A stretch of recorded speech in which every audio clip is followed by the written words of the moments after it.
Okay. Starting second week of streaming. Um, we're gonna be working on these three spoke wheels, but I'm just gonna kill a little bit of time while we start and chat. Maybe some people will join in, maybe they won't, but I am here now. I'm just gonna hop onto Twitch and YouTube and make sure that my stream is running. So if I look distracted, that is what I'm doing.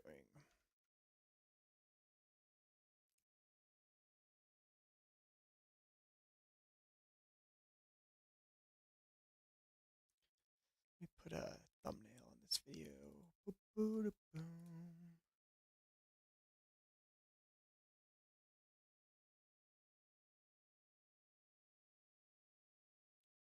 Sweet.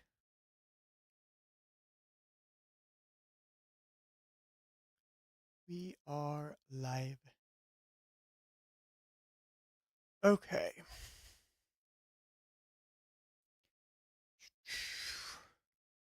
I found some fun music to listen to. Uh, it is free music from someone who I actually found on Tumblr. Like, oh, ooh, oh shit. Sorry about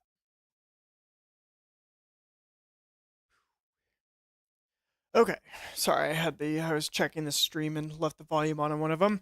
Yeah, so I found some free music produced and created by someone who I actually found a long time ago, like over 10 years ago on Tumblr, back in those days. And he had a really cool kind of like car vibes, lifestyle kind of Tumblr blog that I followed. And I really liked his vibe. Um, and he started making some electronic music. He's into drift cars and just like kind of cars in general. So it's just kind of like right up my alleyway. Let's see. Here's his Instagram account. I'll just show you guys that before I start some music here. Um, he's pretty cool. His car is fucking awesome. I really love this red tint, and then just like the really classic wheels, but not like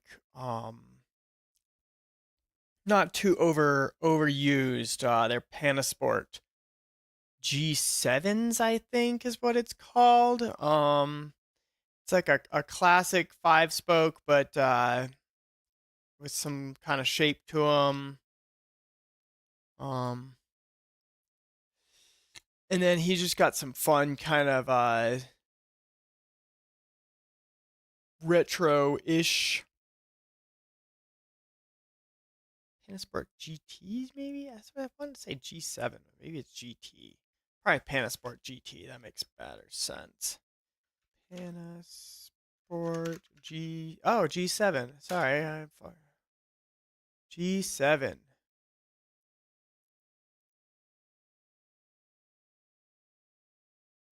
Yes, these wheels.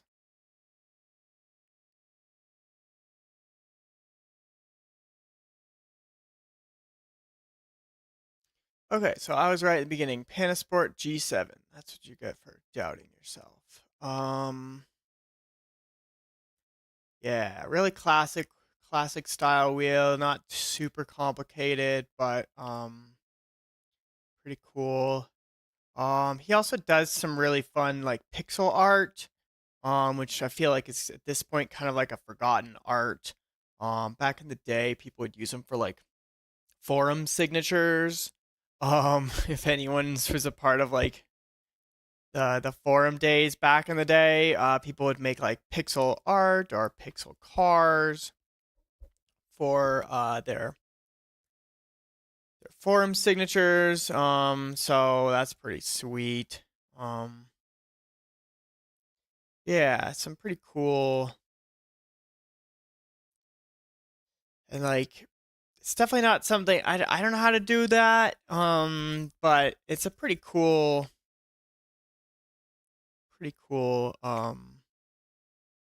skill.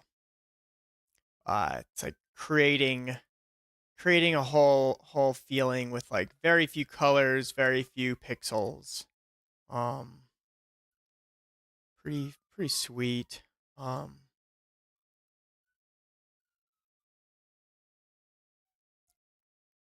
and yeah, once again, I'm just kind of like killing a little time in the beginning of the stream, chatting, just waiting in case maybe some people come in before we start the actual design, and just kind of hyping this guy's stuff up because I'm gonna play his music and it says it's I don't know a ton about the copyright strike kind of stuff and like but this is free music so I don't think it should be a problem. But really cool. His music is on Bandcamp. Um, you can listen to it through Bandcamp, or you can. And I don't know if he makes music anymore because it. I mean, I think this was released, yeah, 2018. So these are. I'm not sure he does music stuff anymore, but it's cool. So we're gonna listen to it.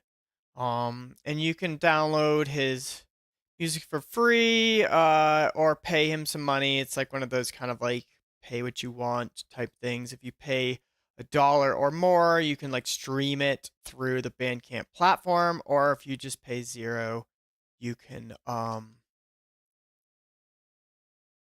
my god, I did the fucking thing again. Sorry, I'm getting used to this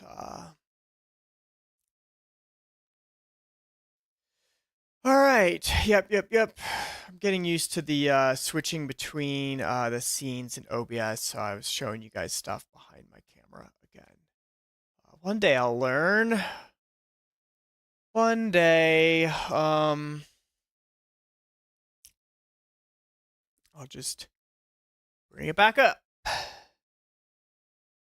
Yeah. So, yeah, next time it'll be different. Yeah, here's this cool car with the Panasport G7s. I really love the red tint with the red car. Okay, I thought this was my boyfriend reminding me to change the scene. But yeah, really cool car. Really cool pixel art stuff. Going through it again because I had my camera over the screen.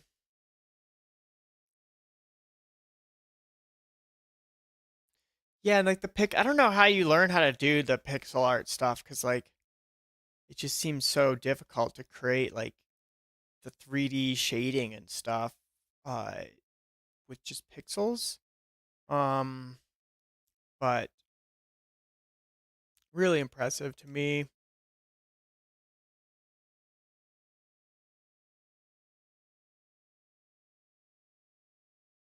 Hmm. Oh, and then one more. Yeah, these ones look more detailed. That's so cool.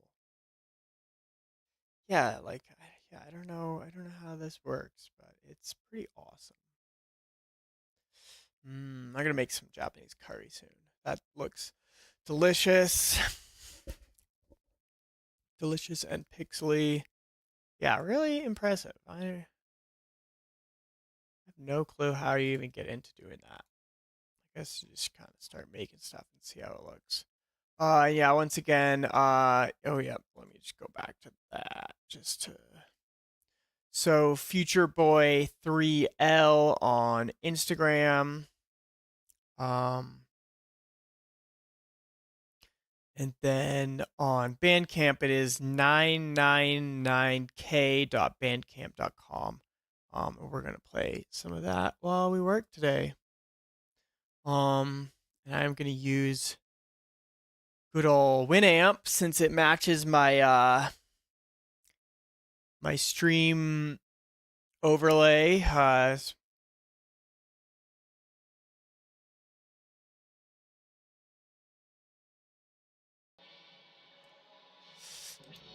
There we go. So we got the good old Winamp Classic with some music today. The silly classic visualizer up in the corner. We've got our mood board, and then the wheel that I worked on last stream. I was not super psyched about where it was at the end of the stream last time. So this morning before the stream, I kind of cleaned it up and just kind of created just like a nice classic wheel design that we could start with. Because I figured just starting with something clean, something nice will be a good way to start the stream and help things move along quickly. I got rid of that stuff through the center with those kind of organic shapes. I think we can add in some of that like cyber sigillism stuff in a different way that looks better. And I brought these faces up to an edge, and then kind of has this variable fillet, it's called, to bring it up, to smooth it out towards the edge. And yeah, I think this is a nice, smooth, clean design to start with. I mean, this could go on a car right now and it'd look pretty damn cool. But I think we can make it more cool. Yeah, so here's where we are. We got the assembly on the side here. I need to get used to using my space mouse more. Spent like $150 on this thing. Might as well use it. It's like a little gyroscope kind of joystick controller for CAD software. It's pretty sweet because then you can smoothly move stuff around and zoom in and out. Still getting used to using it, but a lot of potential for using within 3D software. Yeah. So here is that 3-spoke design.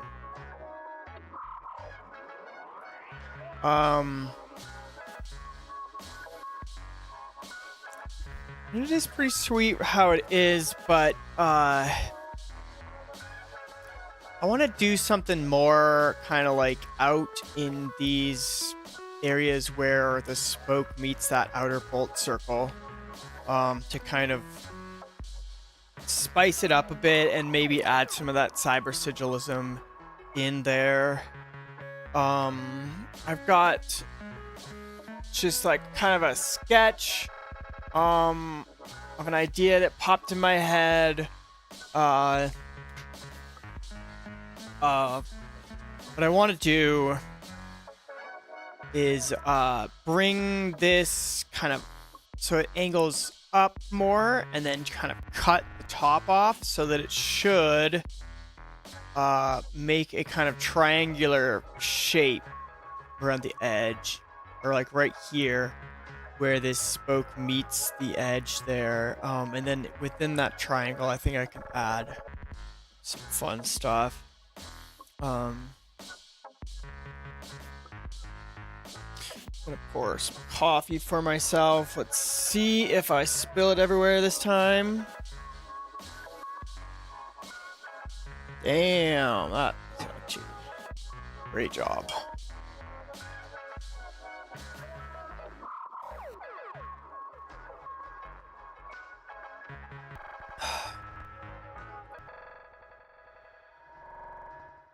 And I messed with my audio settings a bit, so I don't know, this stream might sound a little bit different, hopefully a little bit better. I'm running some better EQ and like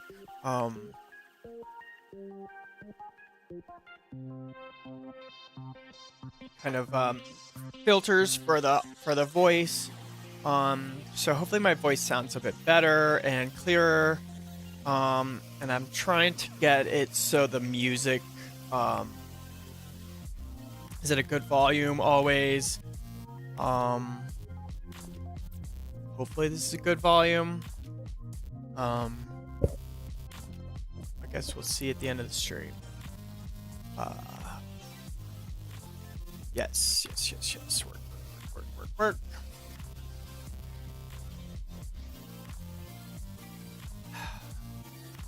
And yeah, I'm just kind of starting slow in case some people come in and want to join me on this. I might actually do a little kind of like blast off thing on Instagram.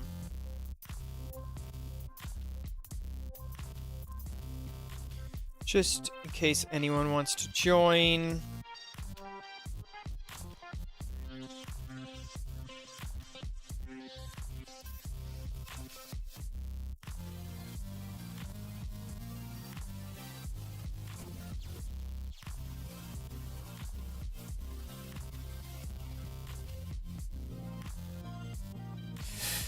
Okay. All right. So these are things.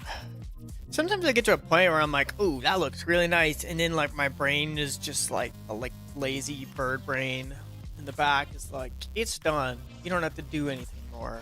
But like, so much more that could be done. I think. Oh fuck! I love coffee. Okay.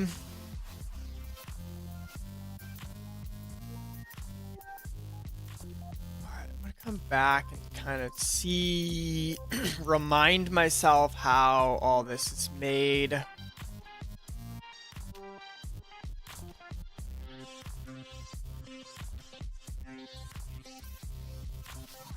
Okay, cool.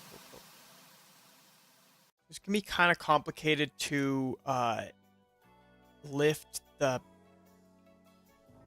back of the spoke up, just because this fancy surface loft thing is used to get those these faceted features. So hopefully Solidworks plays nice and like doesn't do anything weird, but most likely it will. But I changed the name to Not Getting Mad at Solidworks, so we are not gonna get mad at Solidworks today.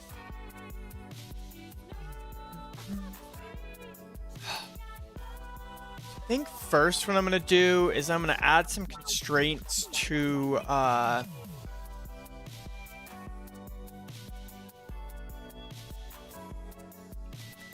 these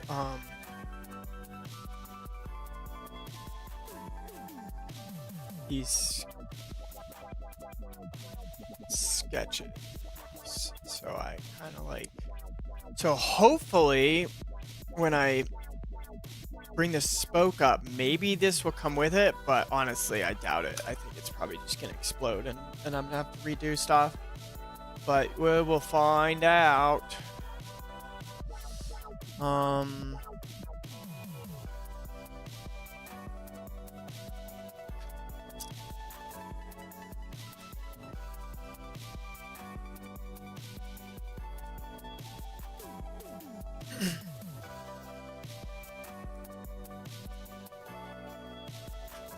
Okay, yeah, and I'm adding these so that hopefully when because like I want to bring the end of the spoke up a bit, and so hopefully just adding a couple constraints to these sketches that create this lofted cut will help do that. But I don't have a ton of faith in that just because it's SolidWorks and it's barely functioning software. For if you pay for the full commercial license for this software, it's like $10,000 or something insane. Or like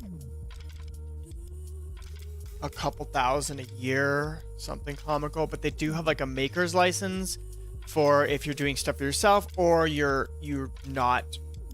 making under a certain threshold of money. And it is $50 a year. So that's at least kind of generous of them. And it has all the basic functionality. Unfortunately, it doesn't have some of like the really advanced simulation stuff that eventually I'd like to get into with the like topology optimization. Going on another tangent here, but we're just gonna do that. G optimization. Yeah, so I brought this into one of my wheel designs a long time ago, but with like the technology is getting so much better now, I think it'd be really cool to kind of try it again and see what kind of wheels like I could come up with by using this. And basically, like, this is a example. So like, oopsies, sorry. You have a shape and you put like physical constraints on it, like, okay, it mounts to these two circular holes here, and then there is a certain amount of force being exerted on this like top form. I wish this image was bigger. Like, why is it so small and blurry? But it does the job for now. Yeah, so you can see the little arrow. So they're constraining these two things. It would probably be like cam off of like one of these, probably this center one, and like rotate as pressure's going down here. But there's pressure coming off of here, and then the simulation. Sorry, once again, I have these like fungal gnats that live in like some of my house plants, and I've done so many things to kind of get rid of them. So it looks like I'm like hallucinating and swiping at things. It is in fact that. I'm not hallucinating yet. Yeah, and then you can see the software is kind of taking out material where it's not needed, and then by running like thousands of instances of a simulation to see like what's the minimum amount of material and where it needs to be to have the strength that's required of like whatever you're making. Yeah, and like unfortunately the maker's version of Solidworks does not let me do this. So eventually I'm gonna need to like figure out another way to do that, because I would love to kind of have this in my like repertoire of skills and like ways to create.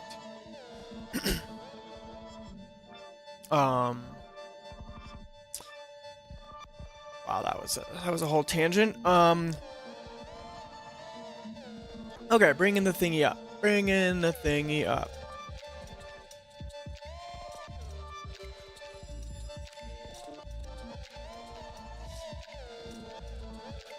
We're gonna bring it up past where the forging is, because we're gonna do that cut that I was talking about.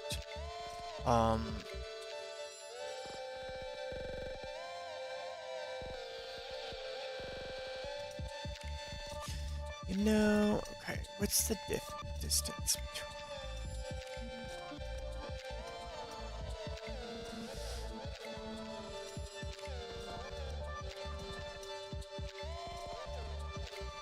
Okay, that's pretty good. Oh, that's ignore me. Okay.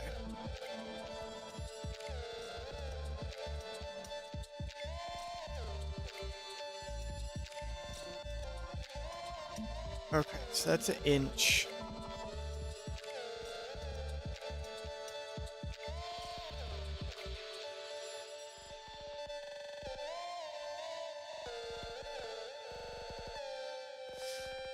Okay, now we're gonna just bring this down as a guide so we know how far up to bring this.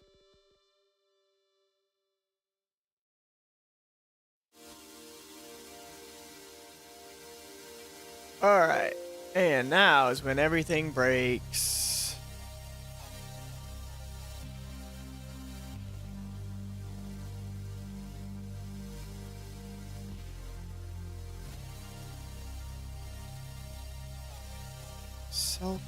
Oh.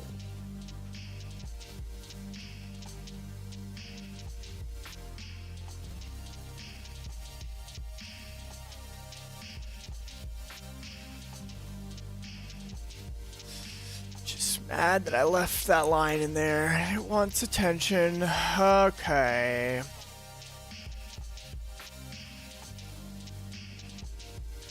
We're gonna cheat, bring that up that way, so we don't have to adjust stuff.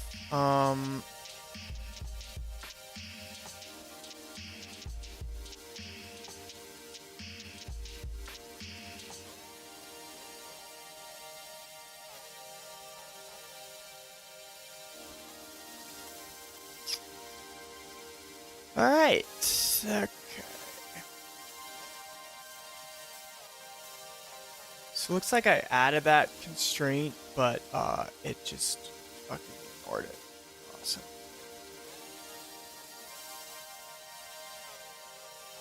Alright, boom.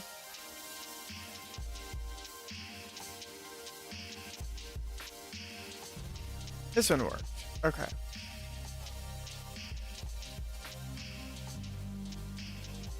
Alright, so, alright, that looks pretty good. I am gonna adjust. So I don't like how this edge looks.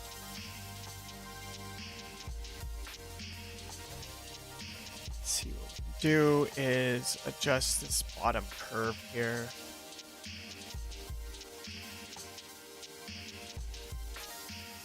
To be not as curved. Let's just see how that looks. That's not bad, but all right.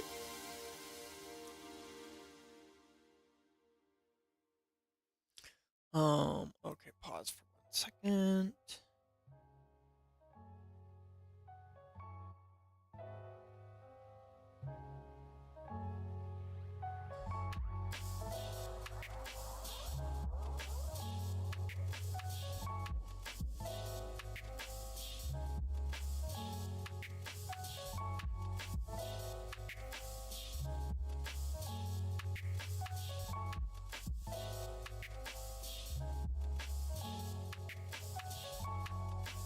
Volume.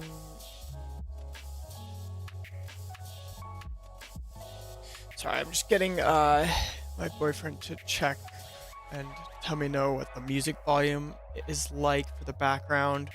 I did some testing before the stream, and I think it should be fine, but I just want to make sure I'm not blasting you guys with music and messing up the stream for the next couple hours.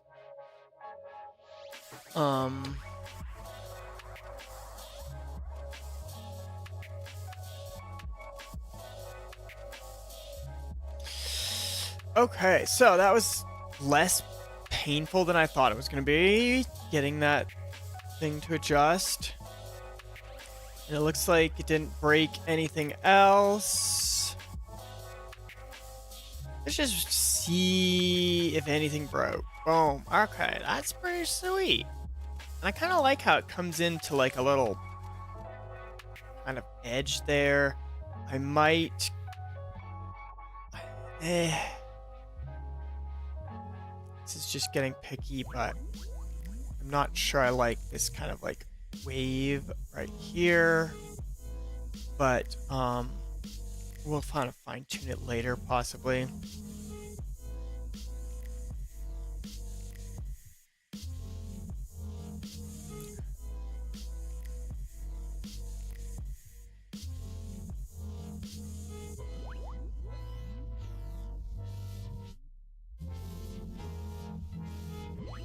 So, just checking some stuff. Probably gonna want to do this here, so I don't have to redo it later.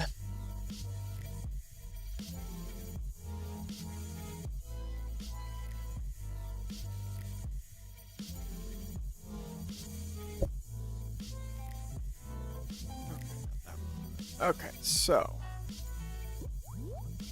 let's see where, because we want to make sure that this is still gonna fit into this forging blank that we have over here. So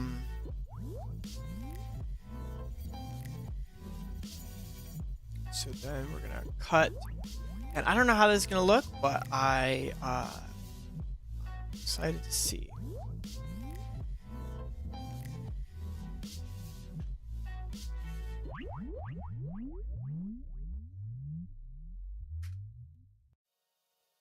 Awesome. Okay.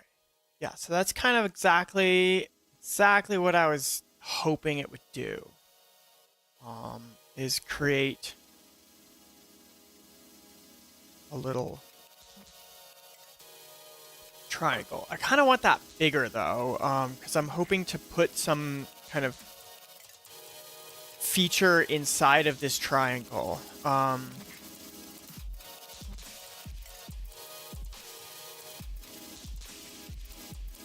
Let's just see.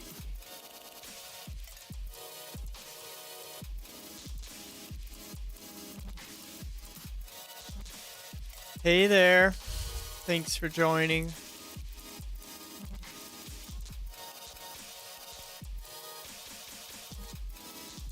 Okay. So now we got that little triangle piece in there. It is a bit small to like have any sort of features inside of it. But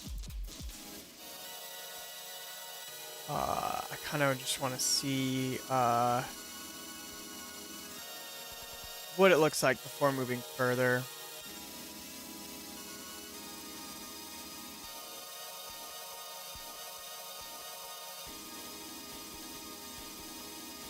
Okay.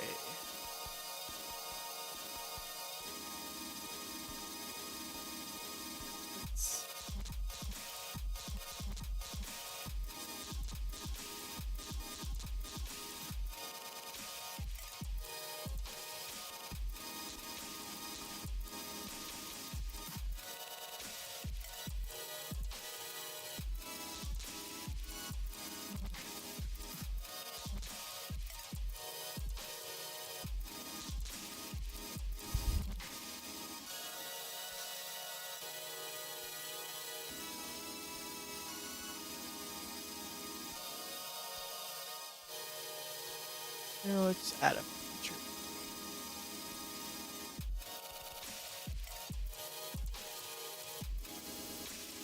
No, if we angle that outward, we should be able to get that triangle to be larger so we can add more drama in there.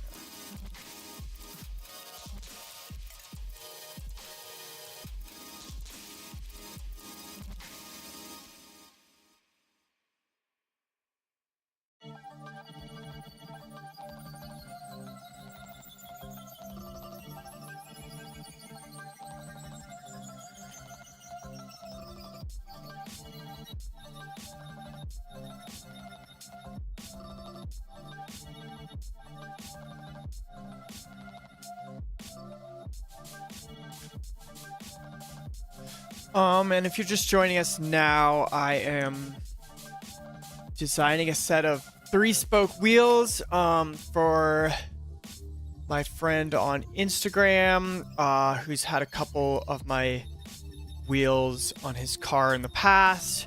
And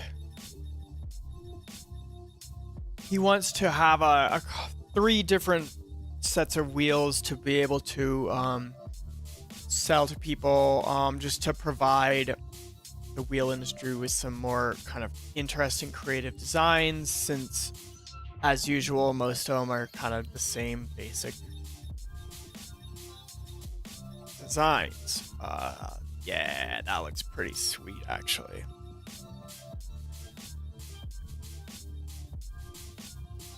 I'm probably gonna have to mess with under here and bring, I don't know, bring this support downward, because I am removing a lot of the kind of strength of where the spoke meets that outer ring by cutting this off. So may have to do some modification of that later.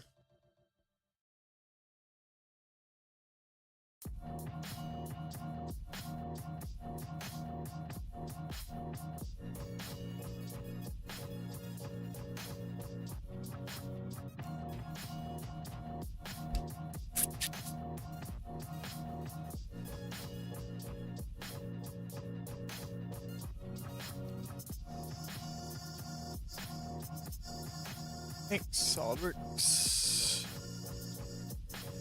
There we go.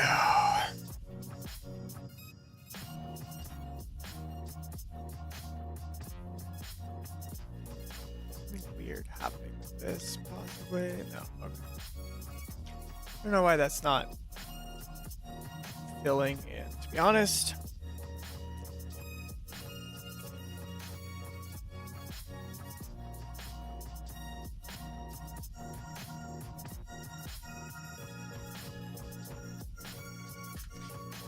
Alright, so this is kind of what I had pictured, is having some cutouts in the corner here. To be able to add a bit more drama to the wheel.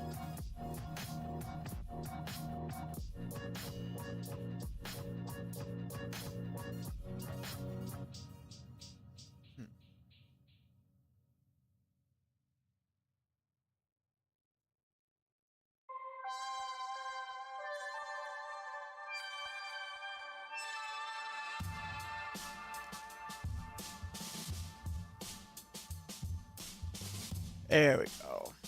Alright.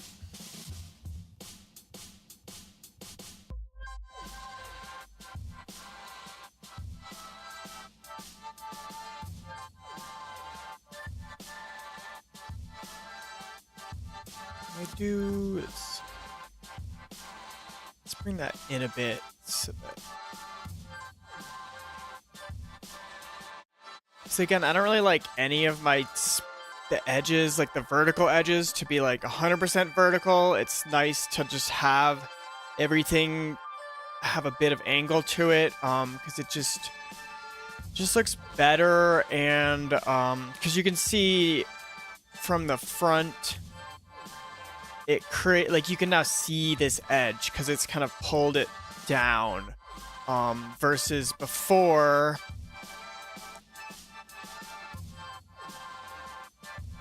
It's just, yeah. So it hides those edges. It's like less smooth. But if we do it this way, yeah, see, that looks a lot smoother that way.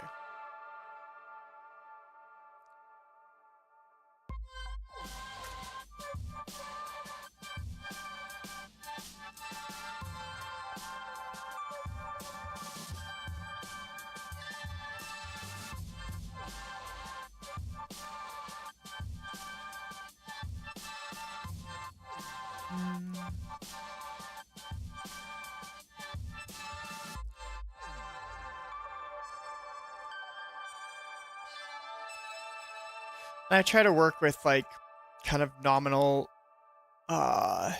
numbers like so these are going to be manufactured in California, and so they use imperial measurements, unfortunately. So I try to work with like 1/4 inch, 1/8 inch, 1/2 inch, 1/16 inch, 32nd of an inch kind of things, so that they can take a off the shelf bit and use that to create those curves instead of surfacing them with a smaller bit and taking a lot longer. Because every once in a while I like to be nice to the machinist. Give him a little break.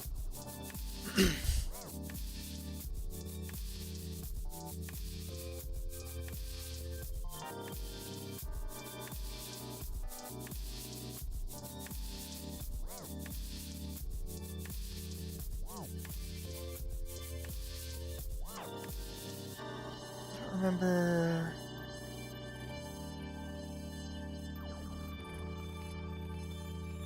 Okay, I did. Let's see. We're gonna.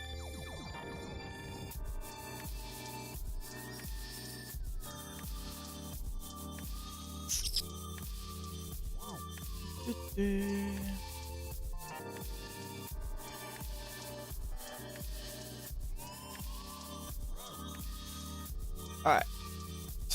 We got a circular pattern that, because I only did that on one spoke. And I don't want to do it on all the spokes, so we're gonna pattern that.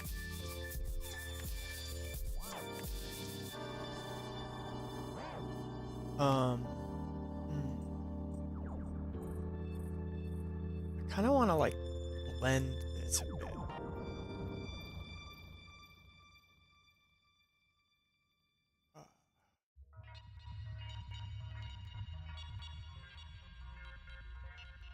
Let's see if we can do a more complex fillet on this edge.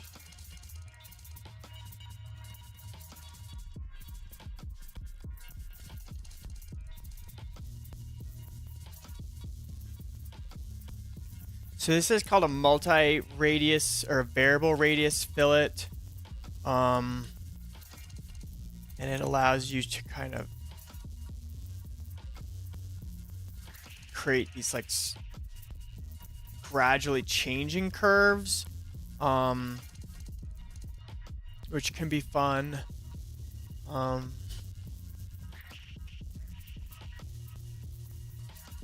Sometimes they can look a little weird, but I just wanted to see what this would look like if we kind of smooth that shape out.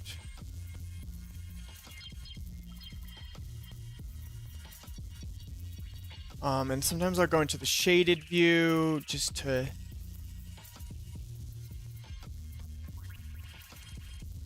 get an idea of how things might look.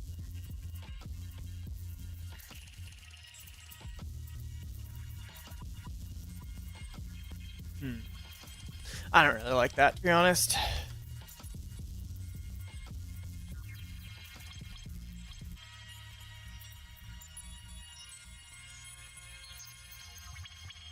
But I do want this to be a bit sharper, I think.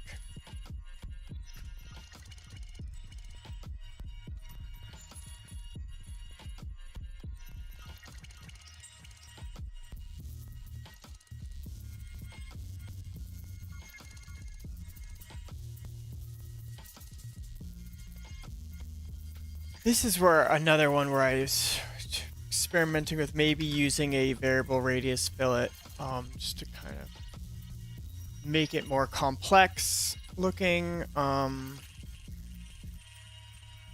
it out again.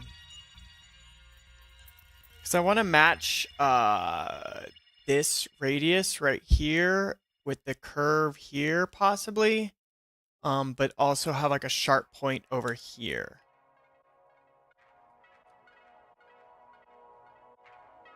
Because I like how these spokes come to these points here.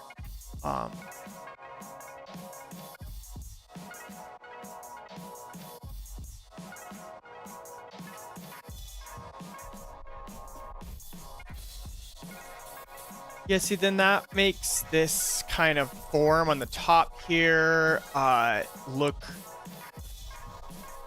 better. Look smoother.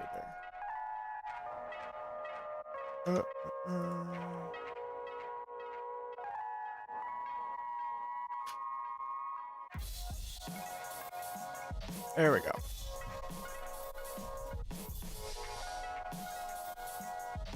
And once again, there are some like probably cleaner ways of doing some of this stuff that like make the feature tree there on the left like cleaner.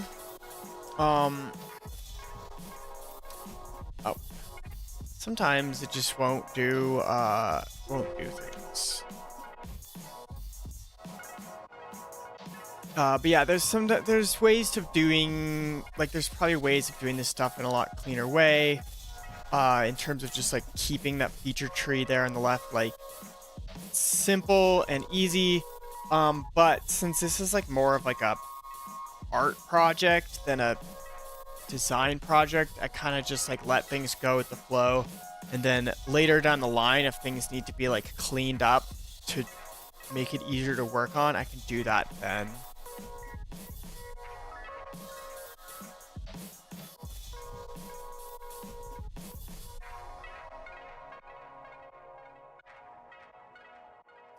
I'm just checking to make sure my EQ stuff sounds good.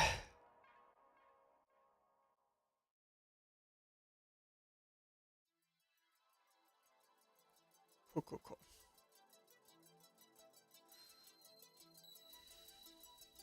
All right.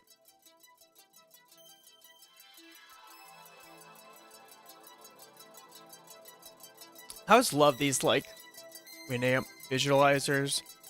I remember in middle school, like just sitting there and watching this like it was like the coolest thing ever. Now when you see it, it's like, okay, that's boring. But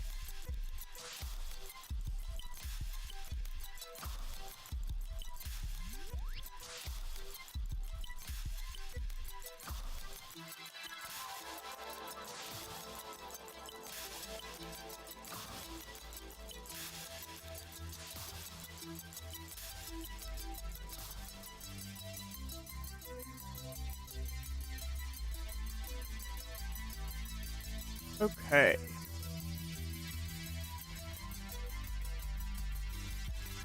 So that's pretty sweet. Let's see.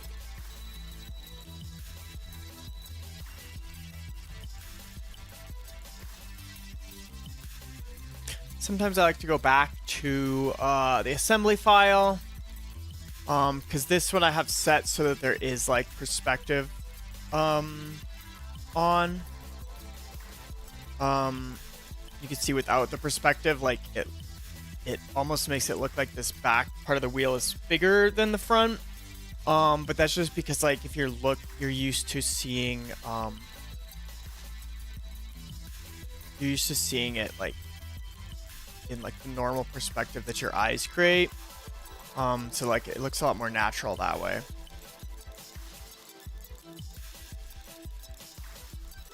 Yep. Yeah, so this is kind of like how we can see it in a bit more natural setting, so to speak.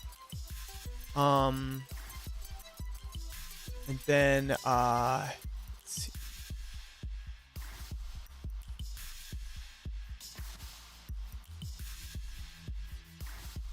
I don't know if I could put the zebra stripe thing on this, but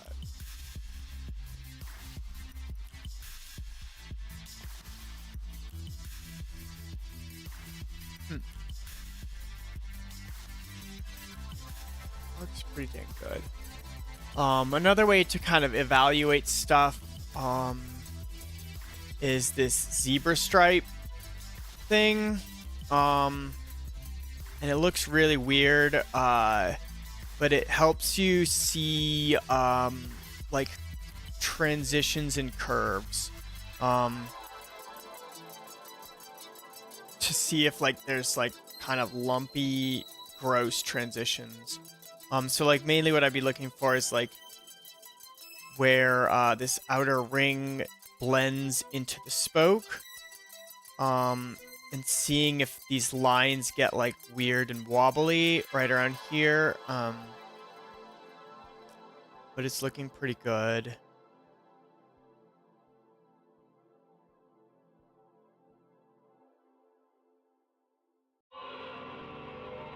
And there are ways of like making a lot smoother curves, because like using just basic fillets, you can see that like when these forms are like the curve is pretty abrupt when it goes into the fillet there.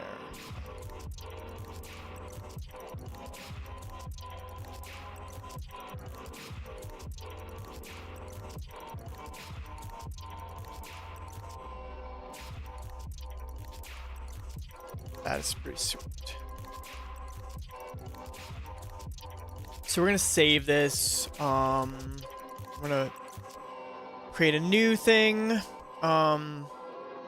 Whenever I kind of go a different direction, I like to make a new save.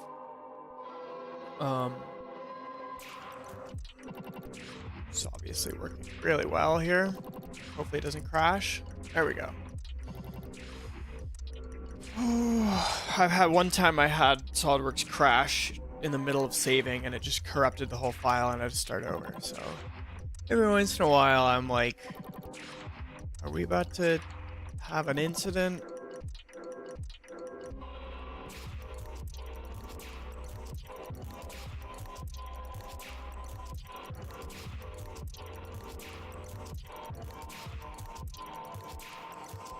Okay, and I'm just saving the assembly as a new one as well so that we have old file and the new file. Sweet. Awesome. Let's see. And I don't like how I think everything in this wheel kind of has these like nice curves going from like thicker to thinner. Whereas this face is like these lines are very symmetrical. Or like, yeah, I don't know the term for that, but I want to change that.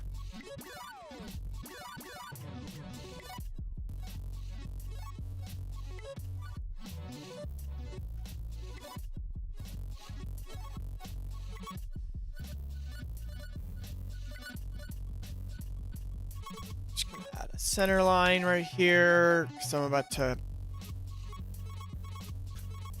like decouple these lines because right now it's kind of just like offset from this line, but I want it to be controllable by itself. So I'm gonna remove all that.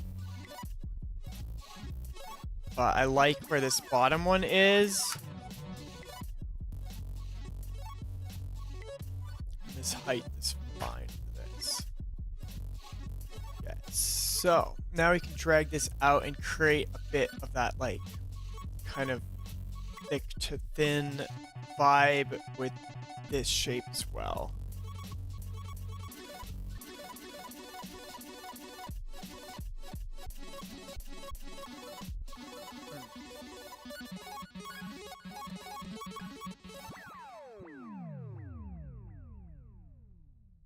And then because of that, because it's, let's see, oh, yeah, see, there's now it's starting to show a bit more.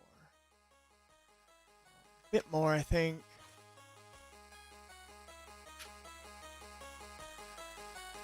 There we go. That looks nice.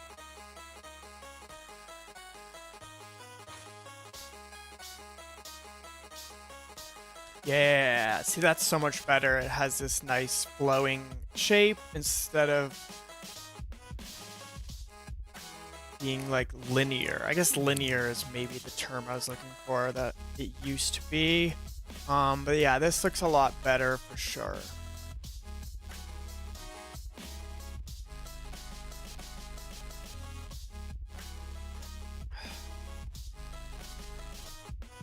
And also I think this kind of like this goes along with this cyber sigillism thing that that the client wants brought into this design, having these like kind of like thick to thin pointy shapes, like these shapes. I think those fit pretty well.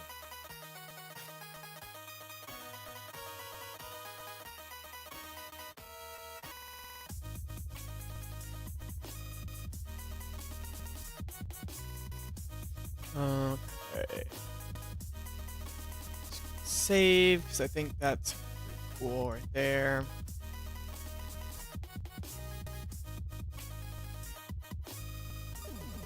This is where the space mouse comes in handy, as I can kind of just like fly around this and see it from a bunch of different angles, evaluate it, see how I'm liking stuff.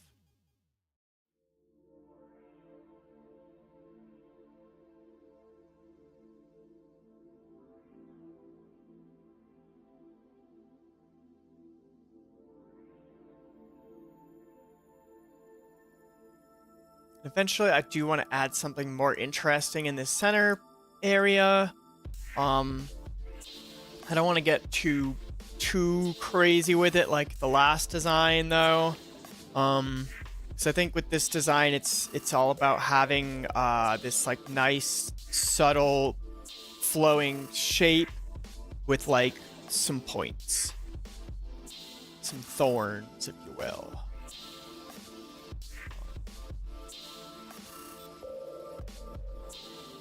And I wonder if we can almost bring these 2 points right here, actually. Go even farther with that thing I was just working on.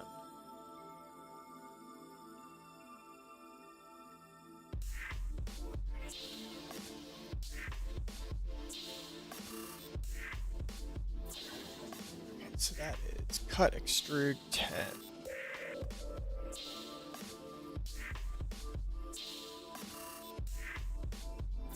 Almost.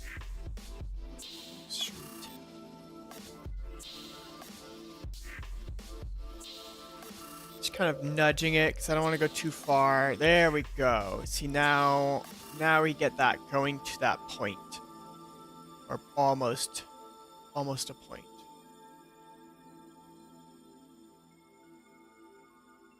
And there we get that kind of those pointy thorn kind of shapes that feature a lot in these cyber sigillism stuff that is on my mood board.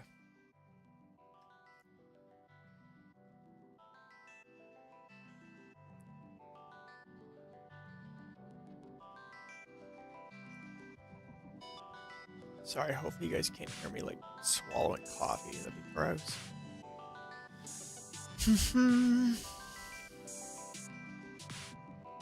And we might be able to even bring in some of these cutouts in this shape.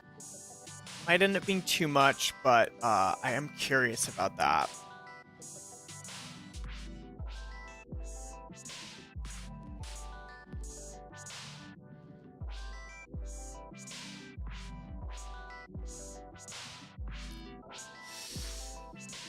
Okay, but let's try it anyways. Alright, so we want it to come to a point, or let's see, no, do we? Yeah, we just don't want it to come to a point right there. So I'm going to just get this curve here.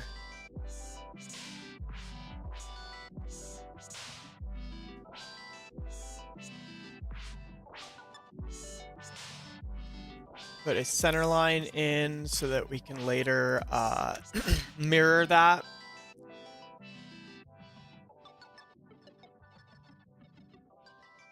Yes, there we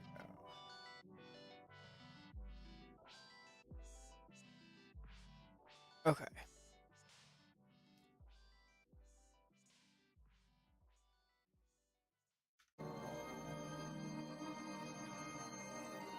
Alright, and then I just mirrored that. So we have this shape. And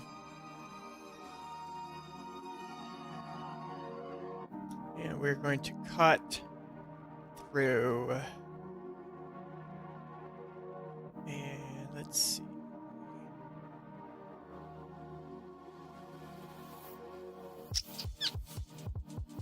Offset. I guess that's still just offset from this surface, isn't it?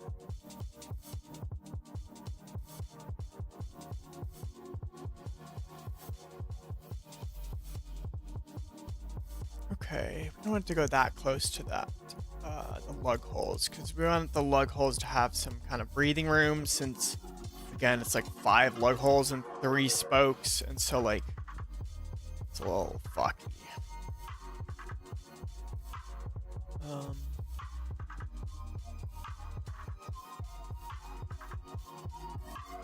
And again, we're gonna kind of slope these, but I'm gonna try to do it in a different way.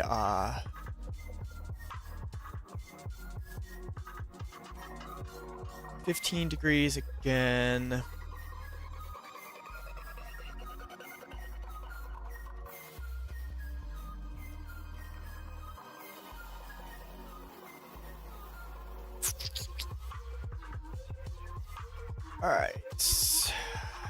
So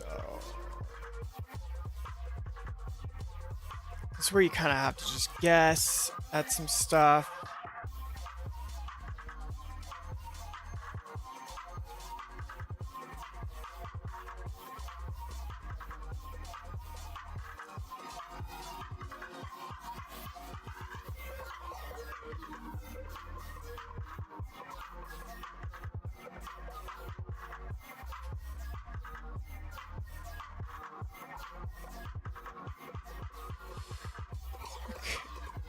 That's not gonna work because I think it's running into.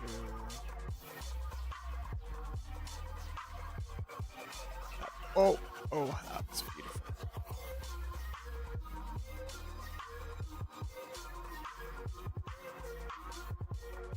So I want this to come to a point again. Boom, there we go. That's nice. That's nice. But these are coming in way too far.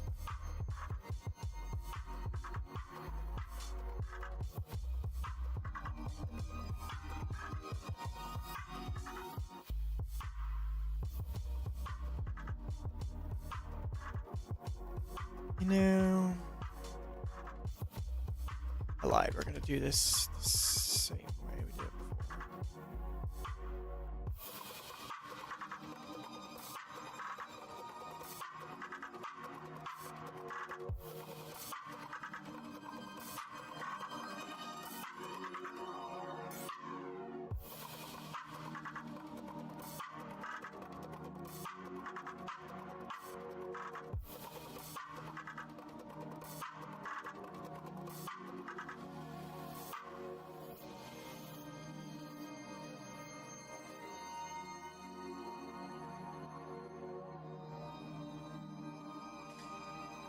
Okay, we're gonna just redo this whole thing.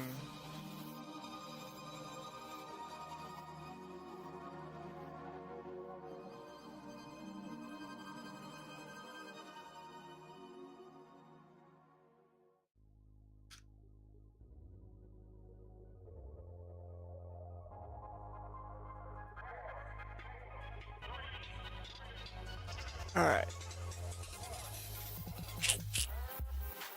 Ooh, that's not what I'm trying to do.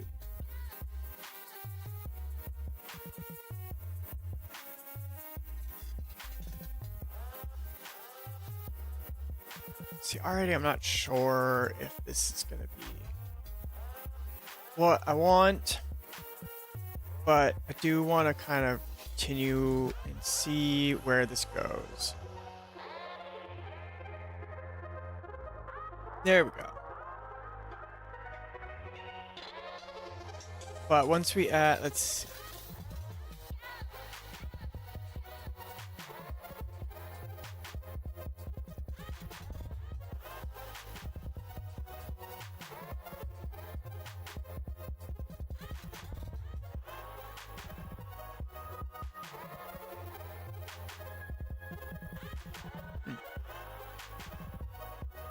Okay.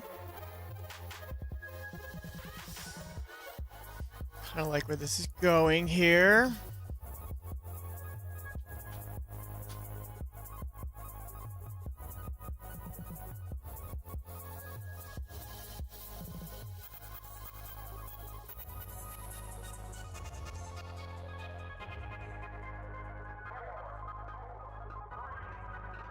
And I don't know. Solidworks is kind of picky with stuff sometimes. Sometimes I can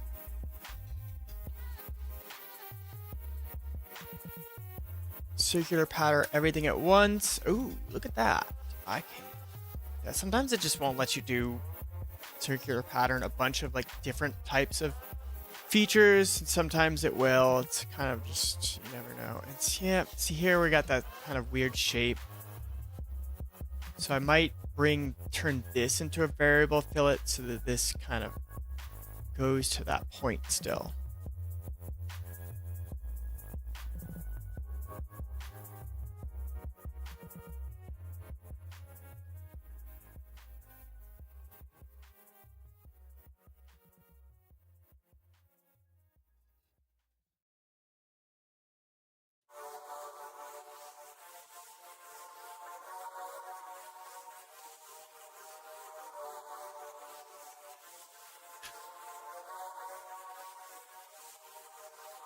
All right, and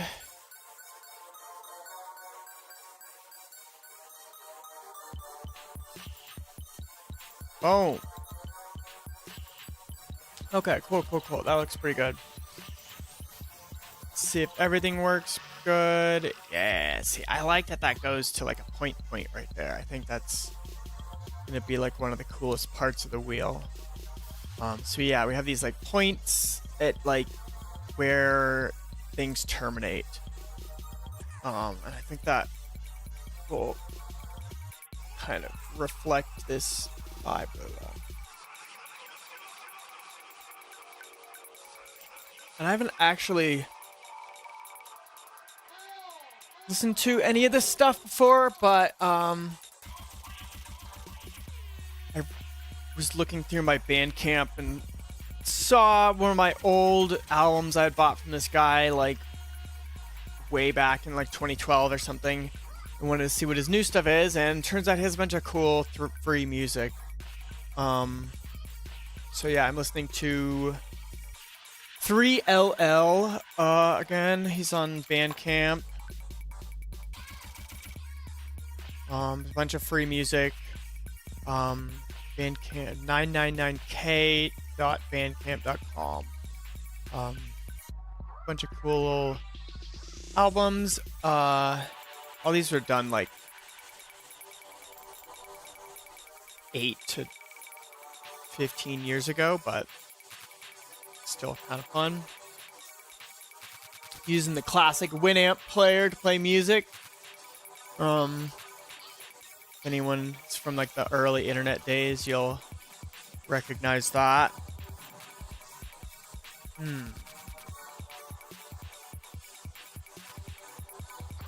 might want to bring more of these. Let's see. Variable fillets. No. That's pretty sweet.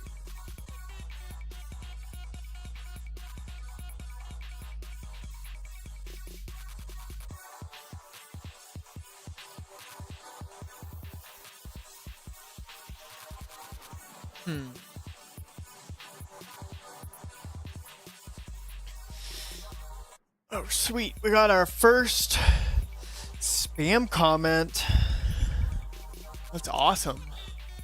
Means I'm making it. Look at this. We got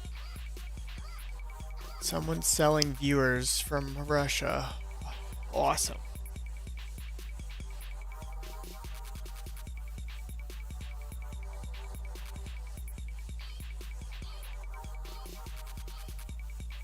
So hopefully you guys like where this wheel is going this time. Hell of a lot better than where it was on the last stream, I will say. I'm way more psyched about this than I was at the end of last stream. I was not happy with where things were going, but this is pretty awesome.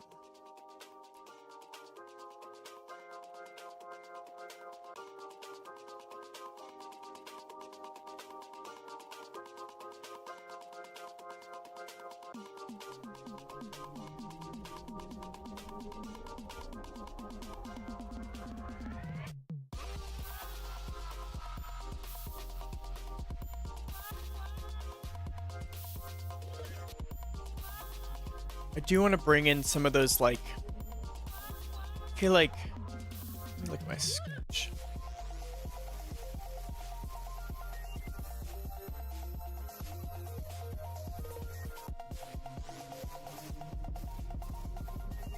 Hey Zerg, thanks for joining. Zerg is the client for these wheels. We'll pull up his Instagram again. He's got some pretty cool wheels on his car right now.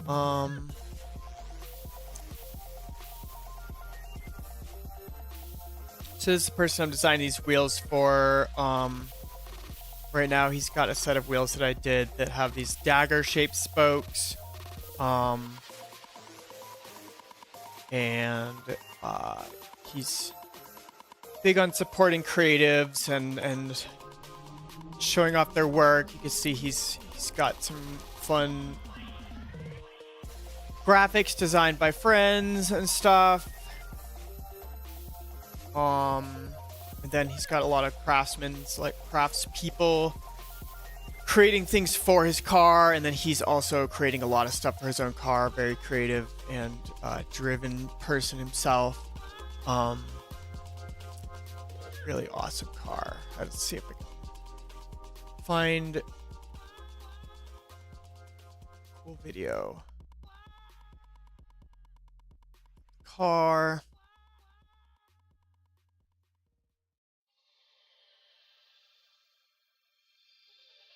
Sideways, but you get the idea. Pretty awesome 350Z.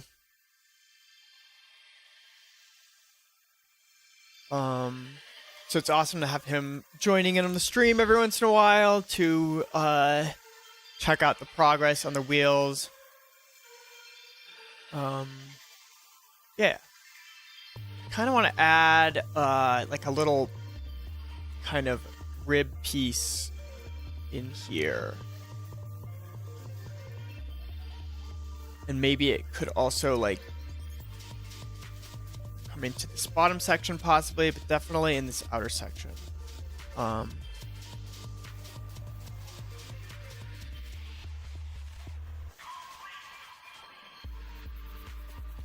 Sorry, I'm just thinking of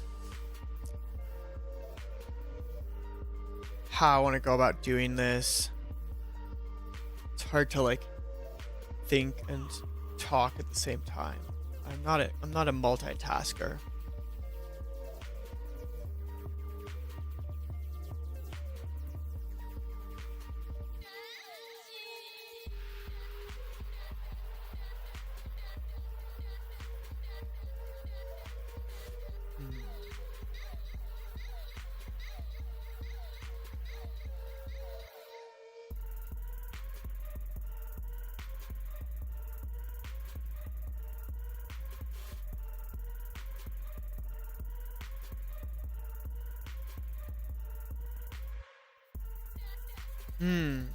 Okay. Like these points right here, extending out more, possibly. Out farther.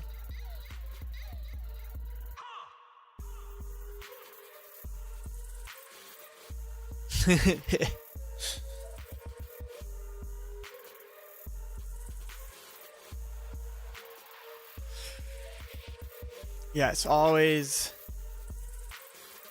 whole ass things when you can. Never, instead of half-assing, whole ass is important.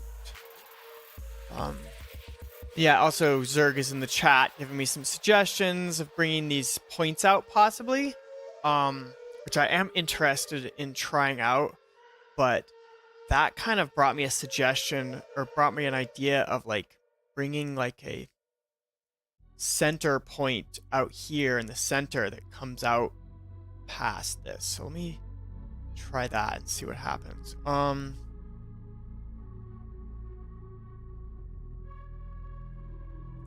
Just not sure where in the assembly or I want to do this. I think it's got to be before.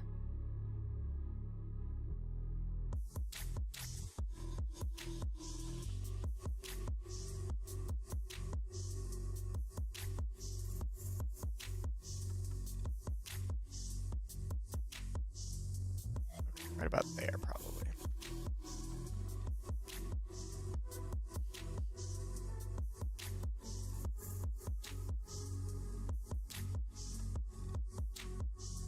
Alright, so we're going to do like a cross-section view so we can see this cutout.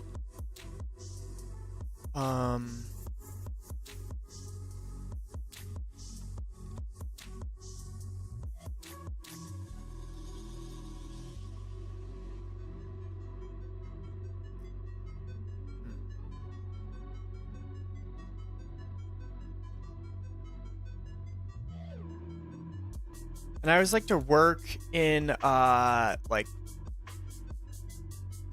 circular curves versus like you can do like a spline like this. And make like a lot more kind of complex curves. And every once in a while that's the best way to do something. But just like an actual radiusable curve is like gonna be way more controllable. So I like to work with those.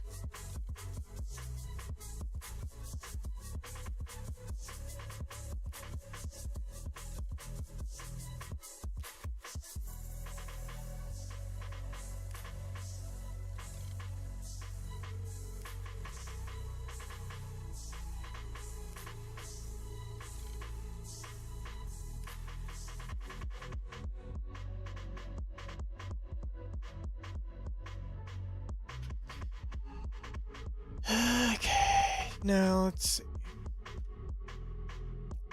I'm trying to figure out how to make this be easiest to maneuver.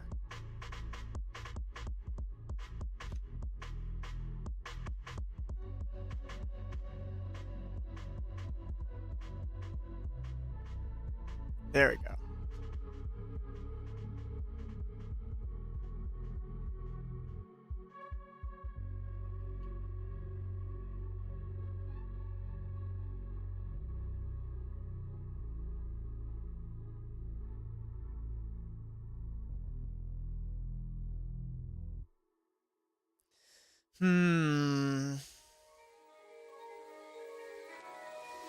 Alright, I guess, let's see. Alright, you guys are gonna have to bear with me here, because there's gotta be an easier way of doing this. Sorry, I'm talking to myself.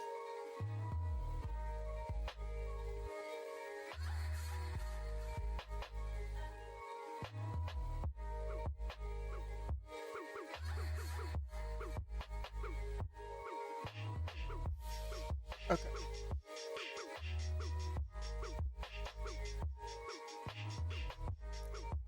Alright, we're gonna make this block here. Then we're gonna cut out the block.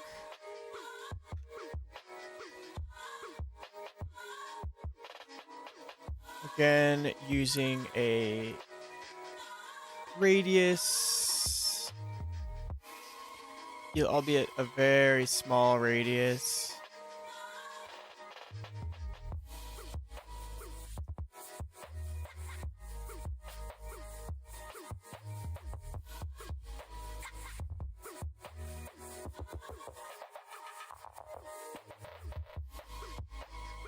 Okay.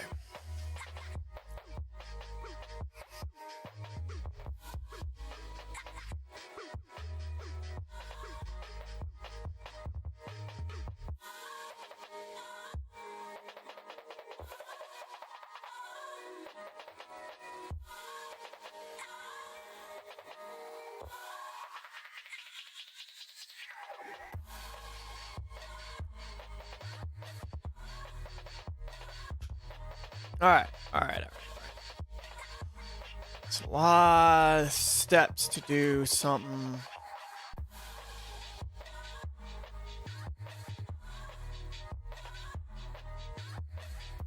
Pretty simple.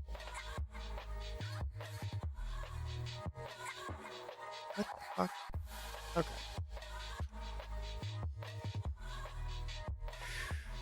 Why is it not going to do that? Like half of working with Solidworks is just fighting Solidworks. If I could fist fight anyone in history, it'd be Solidworks reincarnated as a human being.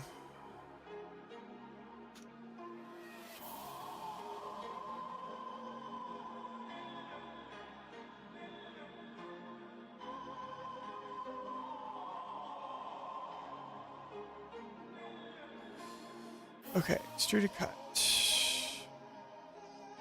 There we go. It didn't like that it.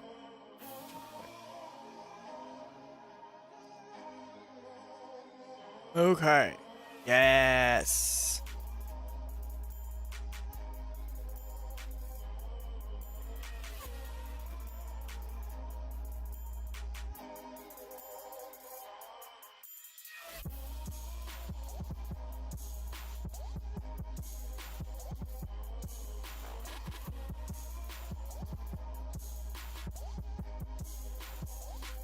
Okay.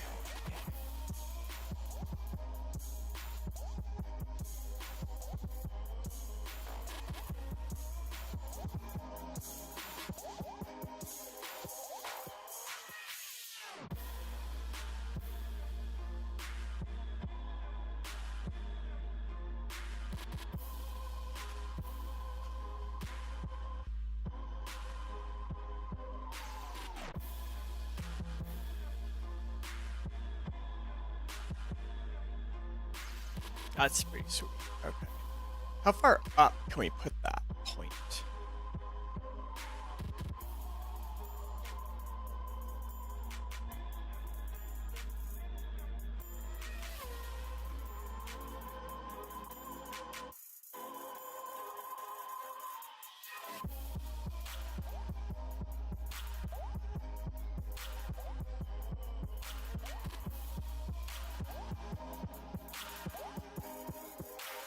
It's about as far.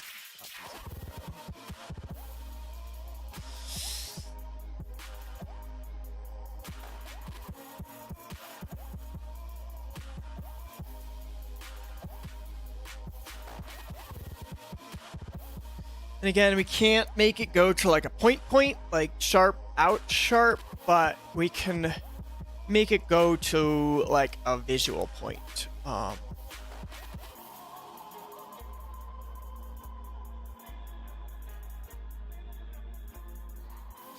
And we're going to try another one of those variable fillets.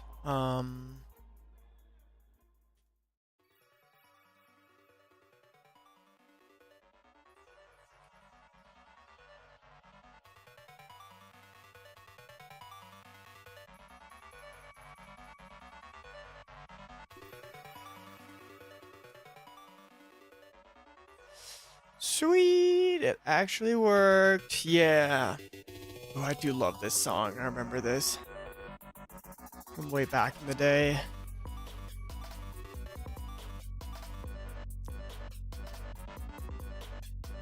Okay.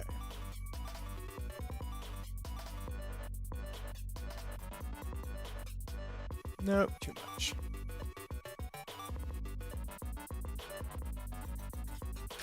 Nope, didn't like that. Did not like.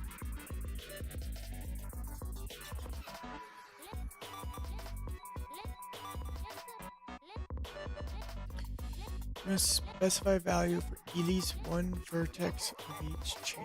Oh, you suck so much, bro.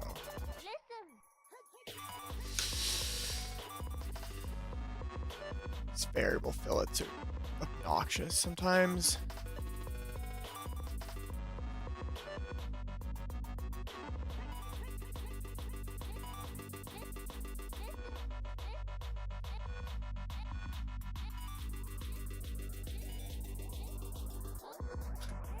There we go.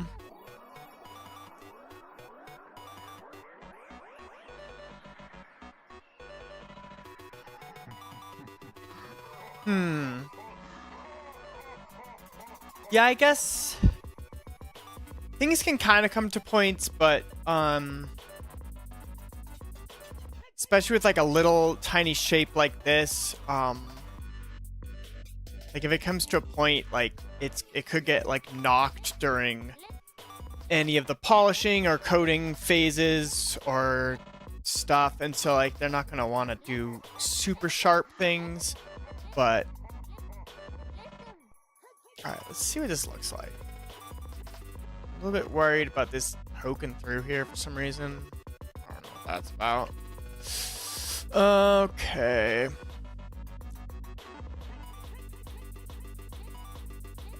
Let's see what happens if we join these together. Let's see, that's still poking out of the end. Yeah.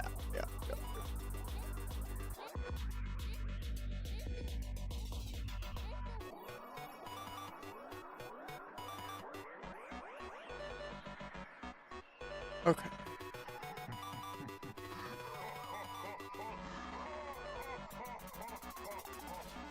Oh, you know what we need to do here, actually.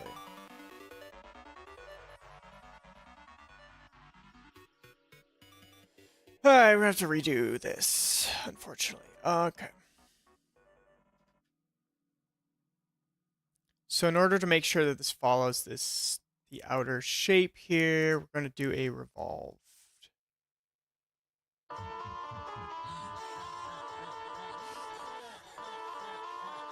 Axis of resolution.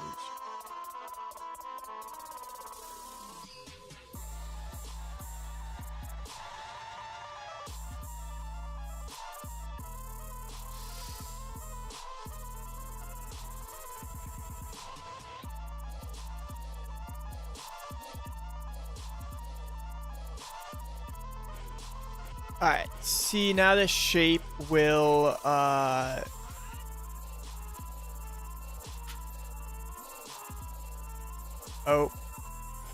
just kidding, don't merge that. See now the shape will follow that outer edge there.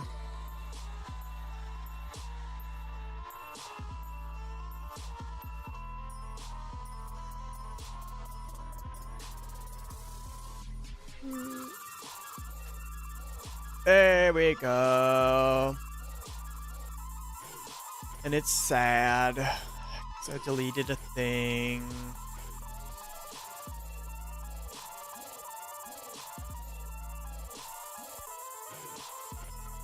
Just delete that. Okay.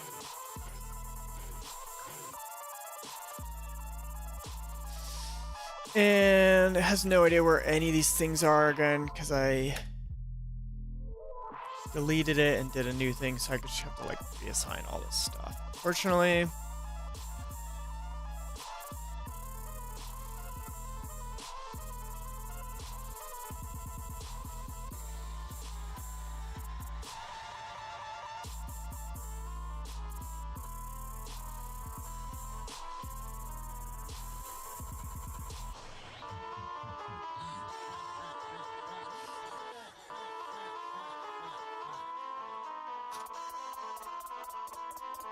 Okay, now it should.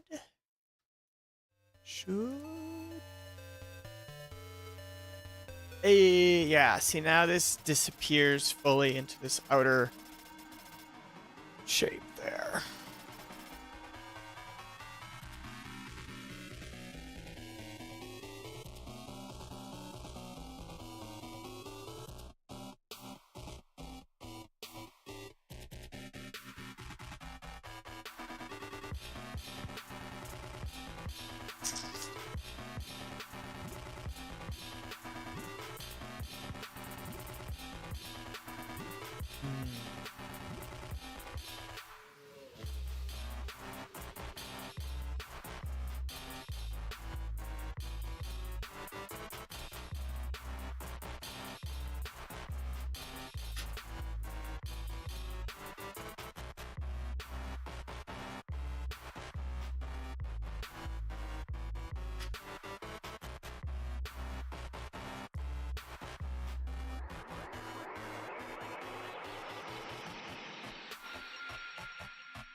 I think I want.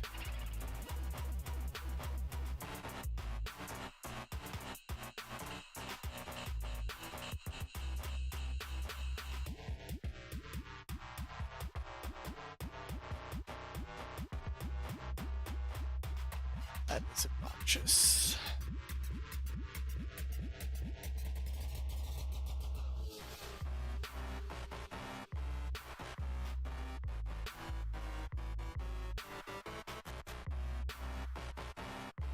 Yeah, let's just do what I was doing before. Oops, what I was doing before. Oh my god. Okay. We'll just see how it looks.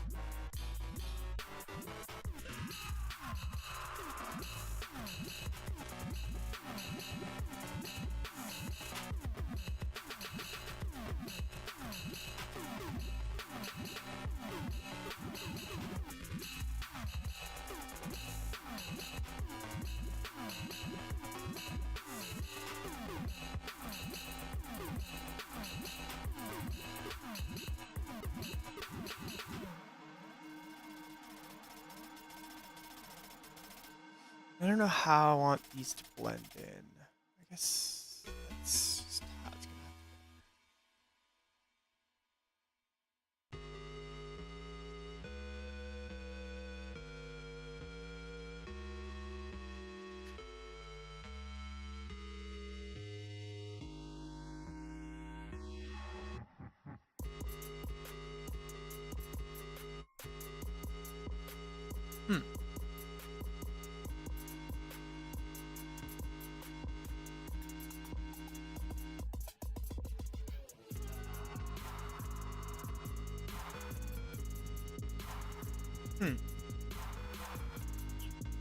That's pretty cool.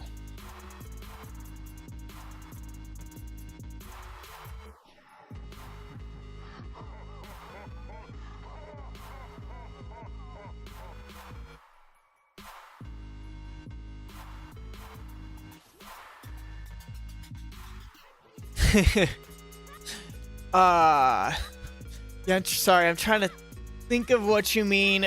There's no standard wheel lingo. You just kind of have to like say stuff and hope it can be understood. Let's see. Arch the bottom so it stays flush with the wheel. Have the top stay where it is.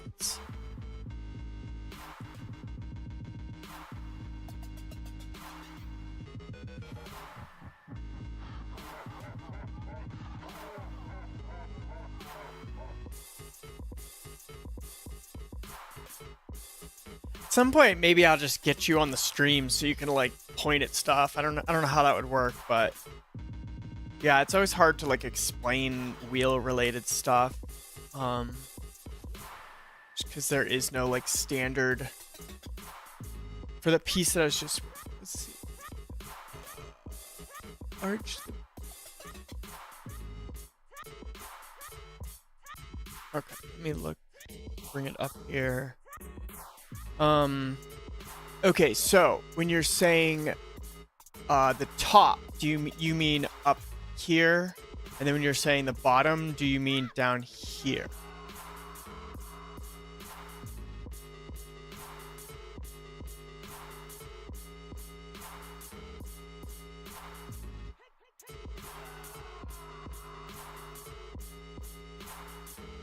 Okay, yeah, this straight line here, yeah.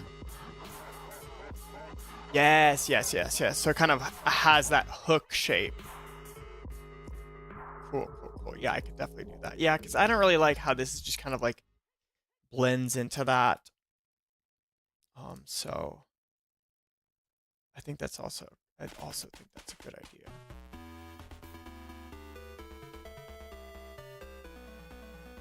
It's like questing music.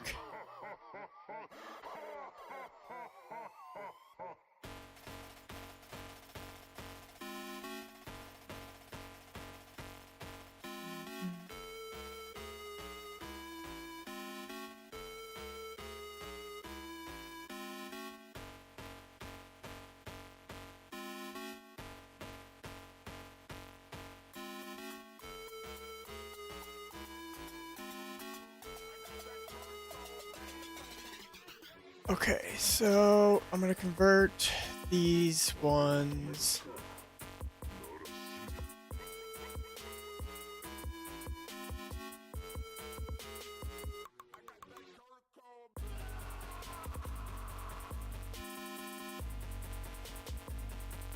Okay.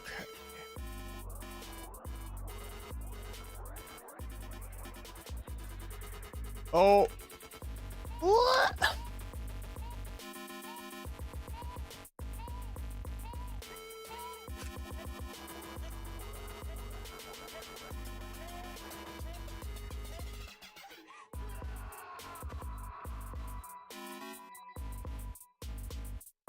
Sheesh.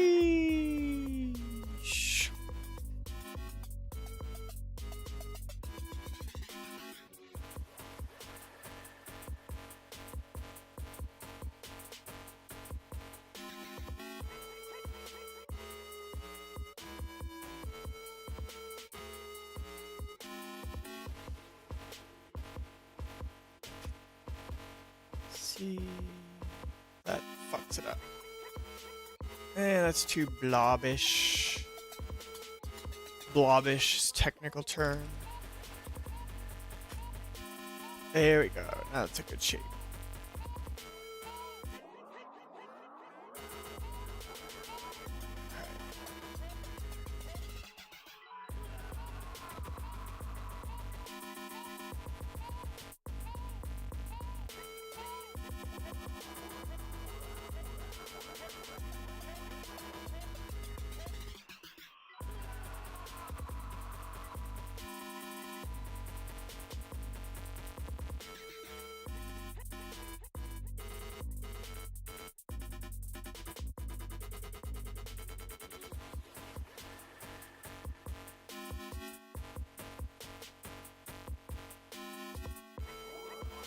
Alright, we're gonna test something here. Yeah, I got you. It's hard to describe forms and wheels well, because like everything's just so weird. I don't think these are gonna be doable, actually.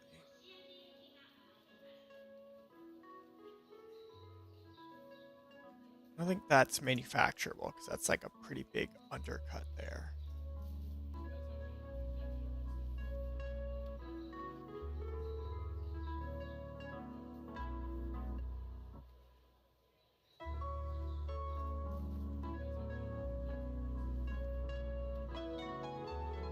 There we go.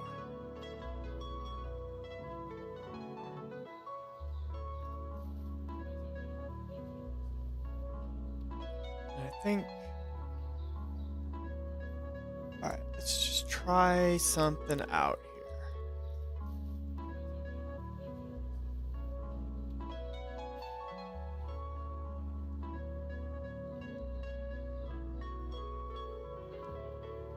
Doing lots of complex fillets in this, which I like.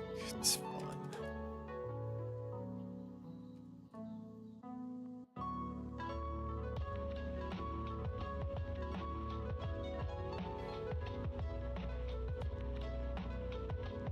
Oh, not that.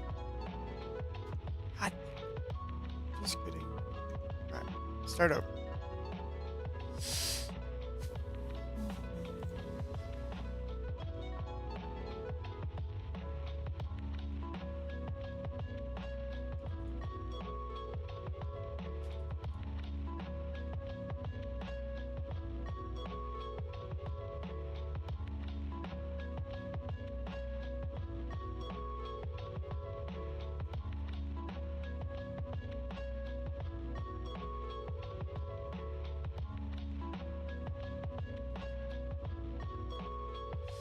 Alright, so it doesn't like that.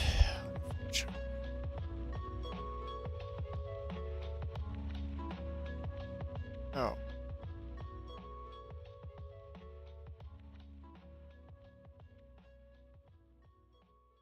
Set. So you're just gonna ignore me. Awesome.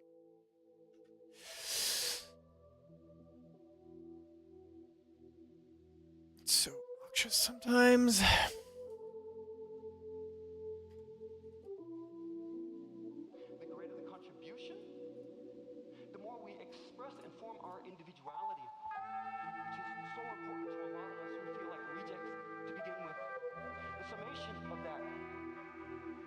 Something we could never achieve as an individual. I should say this, there's some sort of beautiful symmetry. The degree to which we connect to a community is in proportion to our individuality, which we are expressing by what we do. It don't like that either. There's intrinsic value in creating something for the sake of creating it. And better than that, there is this beauty in dropping it into a community of your own making and seeing it dispersed and seeing younger, different talent take it to levels you could never imagine, because that lives on.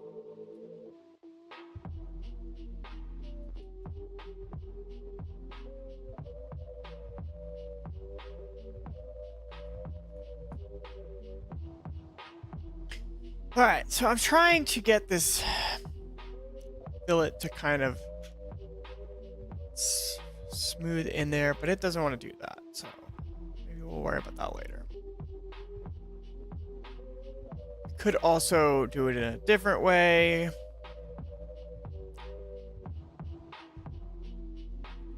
Do these independently down this section, independently down here.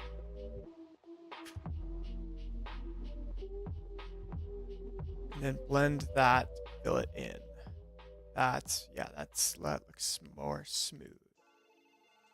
But we gotta do that on all three.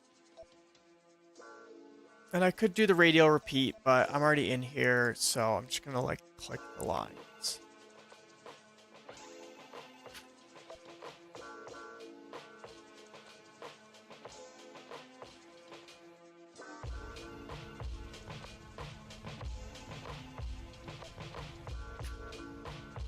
Okay. See where we're at here. Save it. Save it, save it. Okay, something's broken. What is broken? Oh, something that doesn't matter is broken.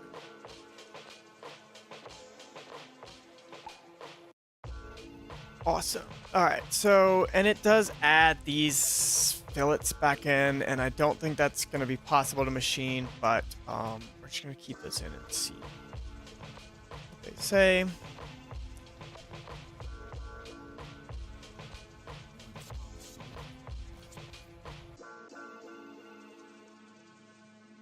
And I think we're at like a spot where I want to see like how this looks. Something shifted this.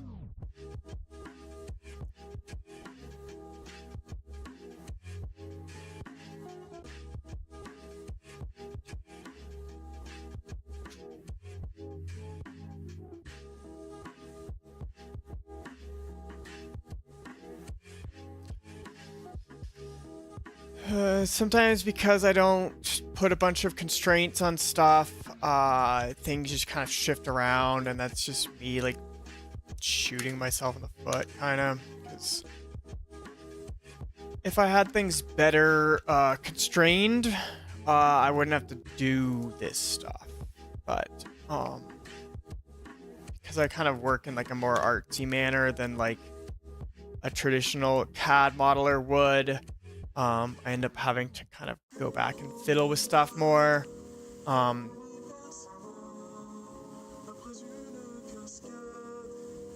Okay. Alright, so I want to see what these look like with like a material on them. Because sometimes when you get to a point, it's like good to see it kind of rendered in the material just to see what it looks like. Because there's only so much you can kind of learn from a bunch of lines.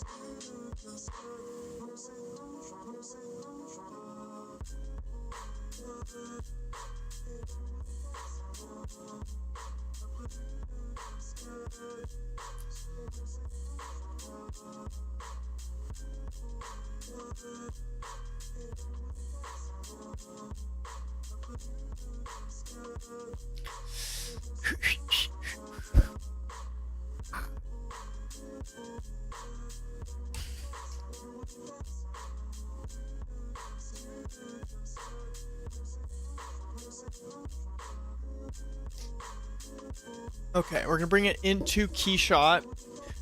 Hopefully this runs a little bit better because I am doing my music through Winamp, which is like a really ancient low power. Oh, I'm not wearing my computer glasses. Which is a really ancient low power program versus running music through YouTube, which is just sucks power through Google Chrome. That infinite RAM memory, or the infinite memory pit. Yeah, so hopefully this runs a little bit better this time. So we're just gonna start by putting our like basic materials on there. Once things are like more done, like we can play around with more interesting materials, but I like to have like more neutral material choices in the beginning, just because it helps keep the focus on the design instead of like the colors that have been chosen.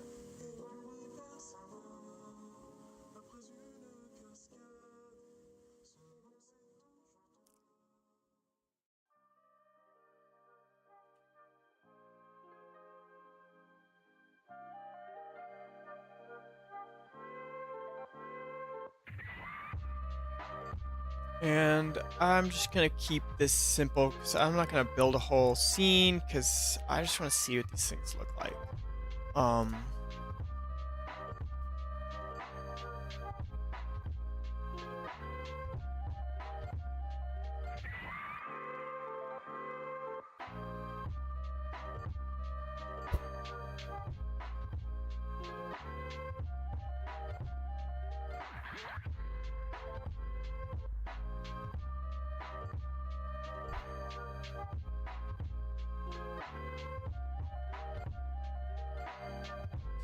There we go.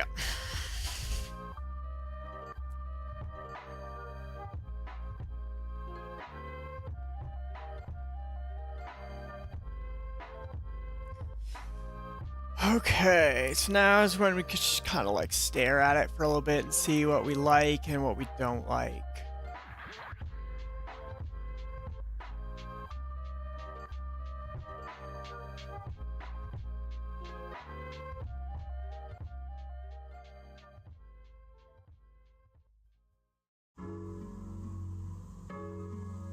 I think I do want to add or like reduce the kind of roundness of these little pointy bits, because right now they're like really rounded compared to the rest of the wheel, which is kind of like these relatively flat or curved surfaces. And so I want these to be more, have a more flat face on top instead of just being kind of like the only super rounded form on the entire wheel.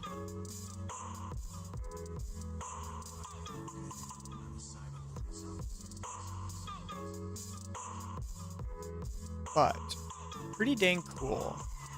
You can kind of like bring a second one in here. Oops. Bleh, just kidding.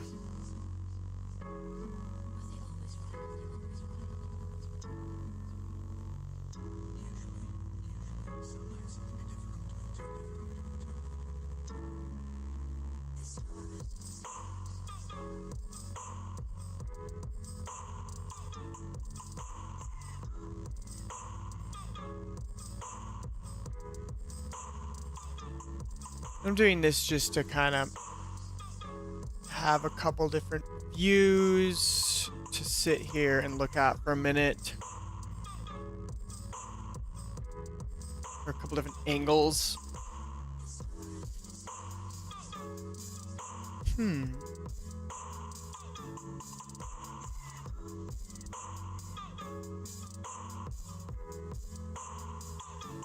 What do we think?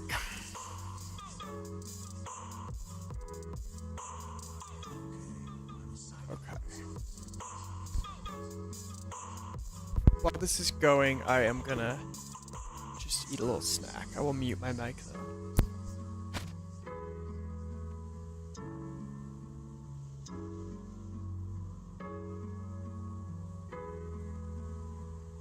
And if anyone has any suggestions or what they think about this, let me know in the comments while we're gazing at the creation.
Okay, I'm back.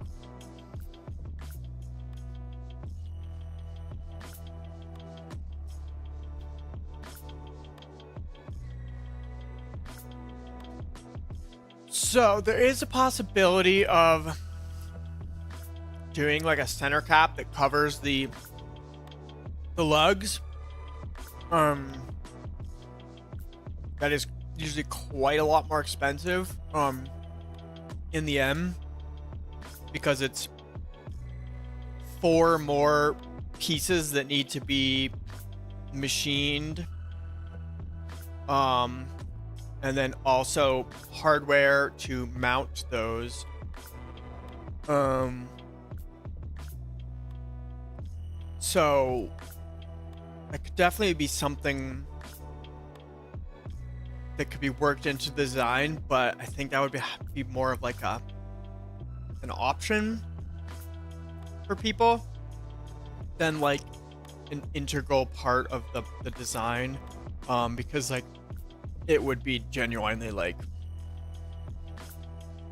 more than $1,000 more for the probably close to like $2,000 more. Because like extra stuff like that, like I don't know, these I feel like these companies like kind of want to discourage you from doing that because it's like quite a bit more work for them. um,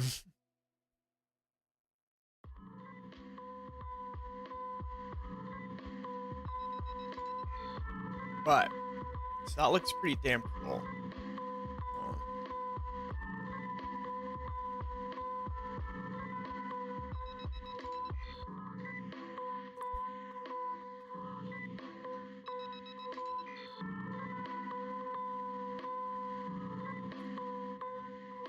Opening back Solidworks.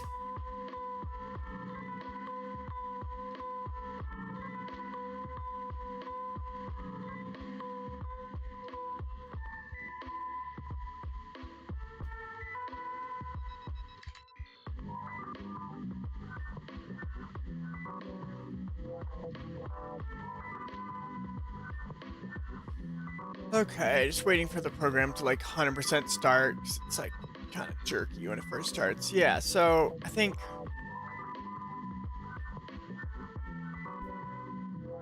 making these look more kind of like sculptural and less like, I don't know, fingers.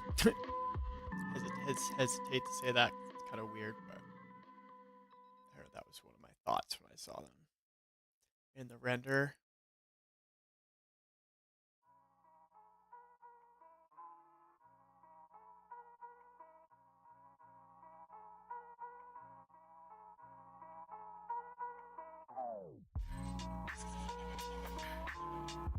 Alright, so we're gonna get rid of the variable fillet. Just do a regular one.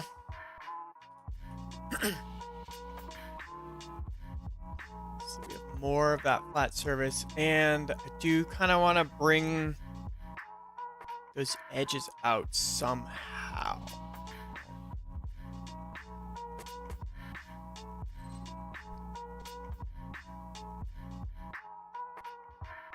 Hmm.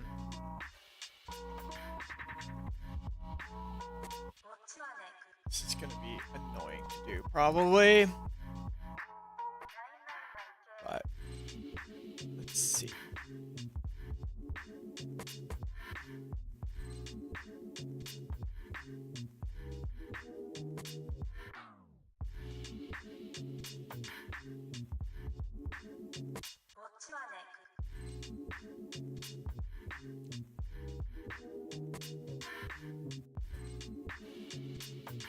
Sorry, I got biscuit stuck.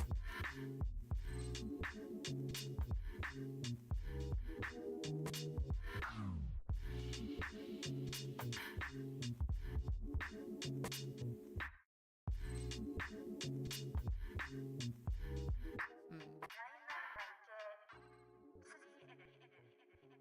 Yeah, and then that just kind of slopes this out more, so that it's more dimensional.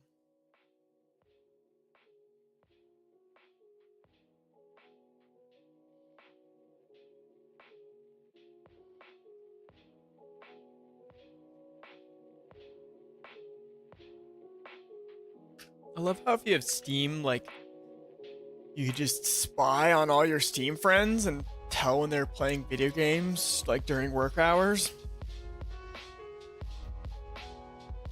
Like, a couple of my Steam friends are like, oh, that's fucked. Just kidding. A couple of my Steam friends, like, are always playing video games throughout the day. Which, I mean, it's fine, but it's fun to be able to spy on them and see, like, oh,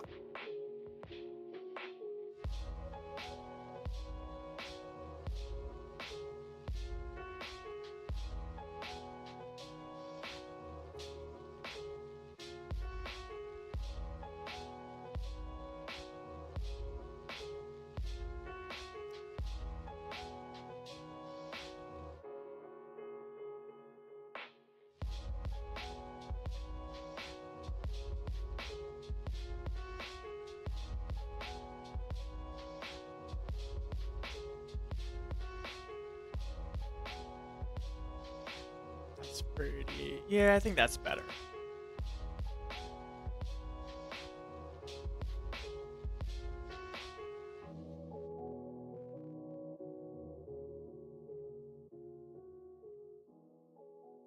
I've been wanting to try is doing a variable fillet right here so that this kind of like smooths into the center right there instead of having these like kind of, so we have that sharp corner up here, but then it's like more rounded down here.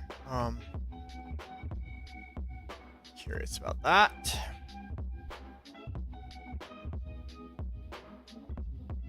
I don't remember if I tried that yet, but if I did, we're gonna try it again.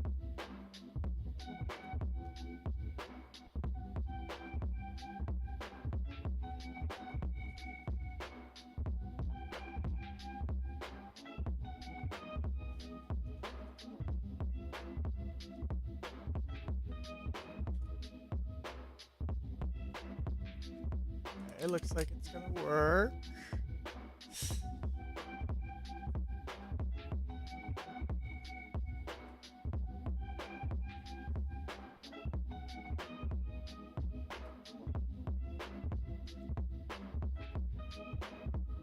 I'm just kind of like walking this out gradually to see how it looks. I don't know about this kind of just looking a little weird, but that could be solved by doing another variable fillet.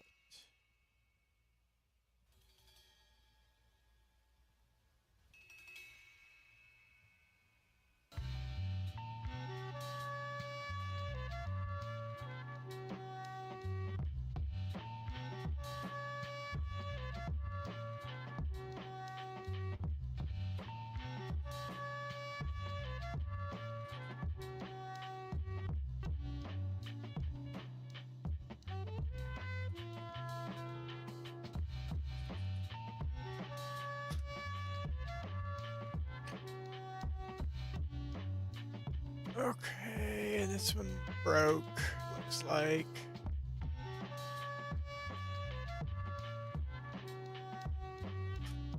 No? Okay, there we go.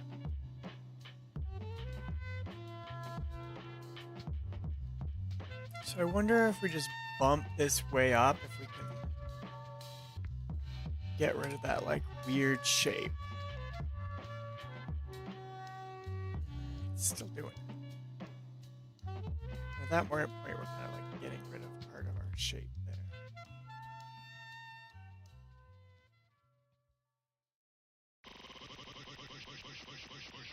Human Freedom Against Cobra, a ruthless terrorist organization determined to rule the world. We helped, did it?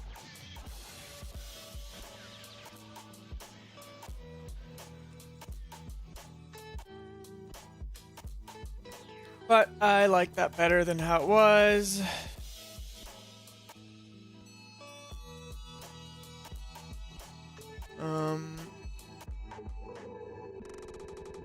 Now let's see.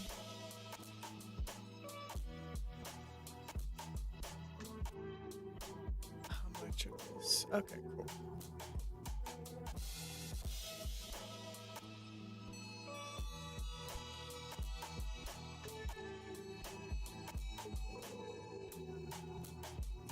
That's pretty sweet.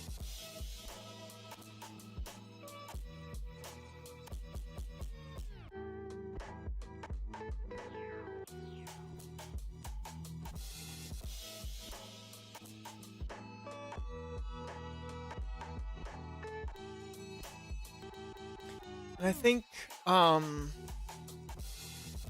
don't want to like go on too crazy of a tangent here. After I've already been going at it for a couple hours, but I have an idea about like bringing some kind of thin shapes, kind of, and this can be done like maybe tomorrow. This can be the experiment is kind of some sort of kind of thin shape that's like connecting these, kind of like, you know, something kind of like that kind of comes into and just comes into this, and then I don't know.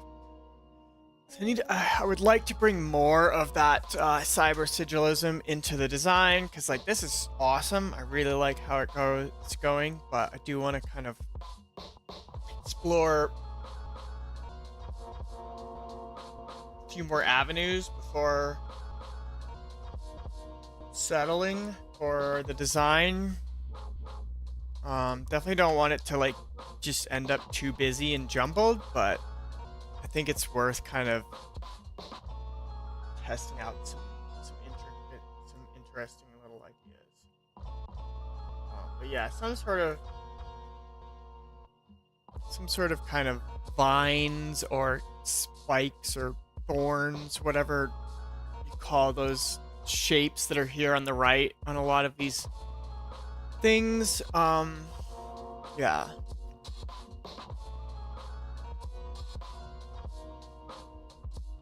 But I think that will be a idea for tomorrow. I think the last thing I want to do here would be kind of just looking at this center area and seeing if there's any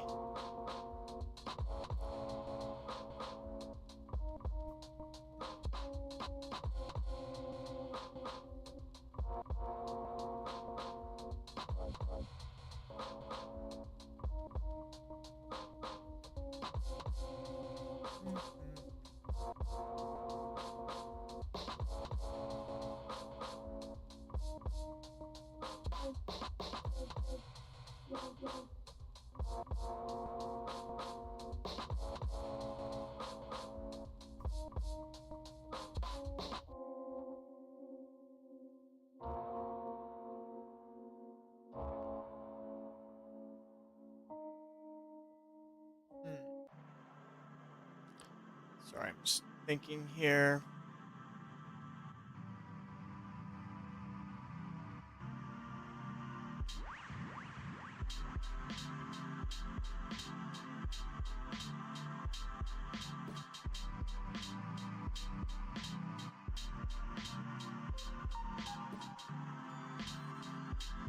Yeah, maybe raising the center cap up, since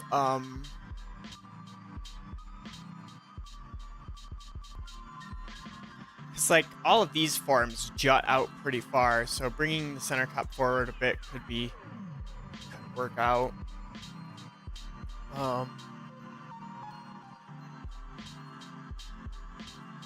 Let's see. So just do a side. Kind of, oops, click the wrong surface. There we go. So you can see kind of how far center cap's coming here, and like where the rest of the spoke is at.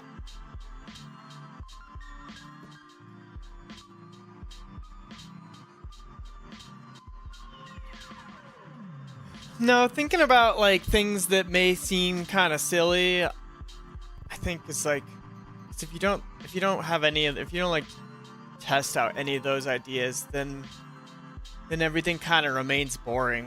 Um, so testing ideas that maybe you thought at first like, oh, that might be just silly. I think it's always good just to keep things looking interesting.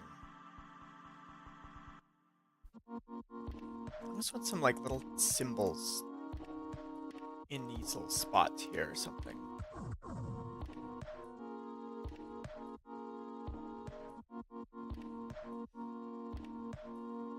There's just a center line.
It's kind of sweet, actually.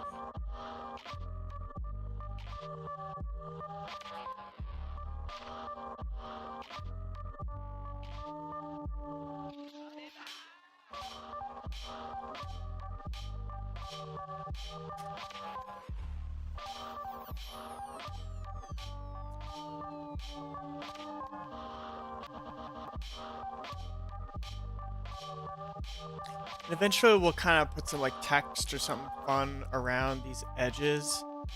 So I do like little tiny text bits and just like it's not like people are gonna like read all the text on it, but it like adds just that like those intricate little details just add that last little like kind of spice to the design, which I always think is important.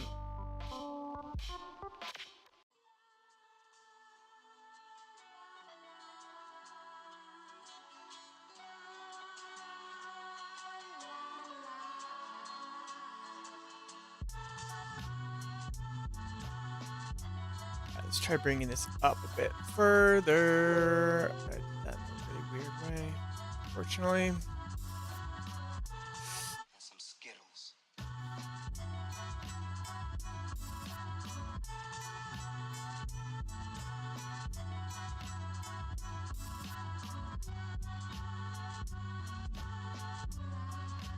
And then we're gonna have to adjust this cut because I did it in a not good way.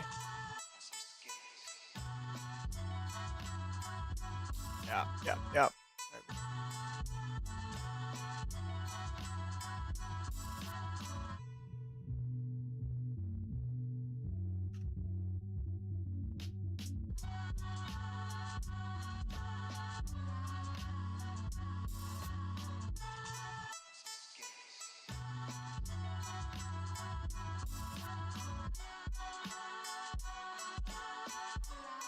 That's doing silly stuff. Let's see.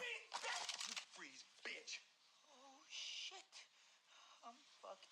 Now back up, put the gun down, and give me a pack of tropical fruit bubblicious. And some Skittles.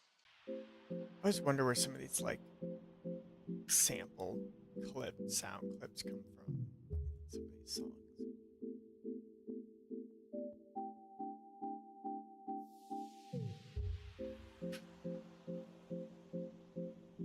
It's too rounded. It looks silly. There we go.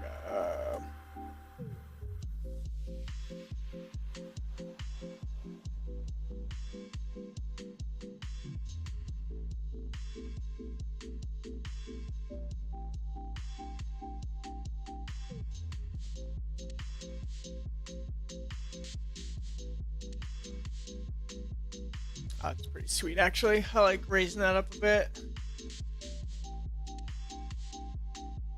Looks like this lost its relation somehow.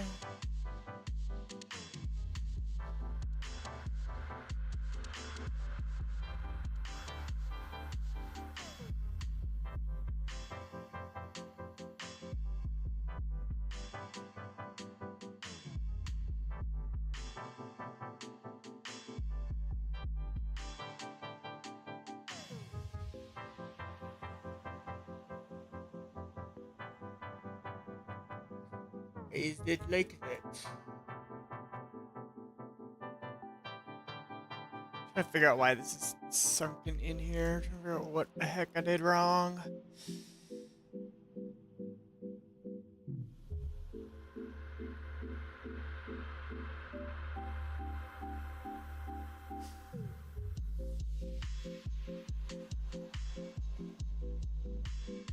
That looks more. And now measure stuff. Fine.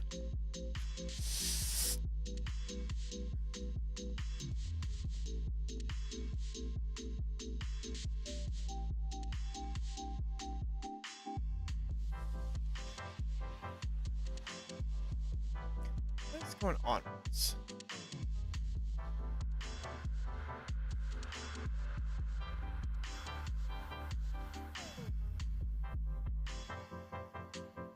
Oh, it's just not updating.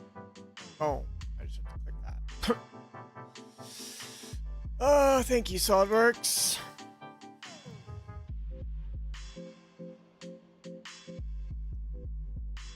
Heck yeah. Okay.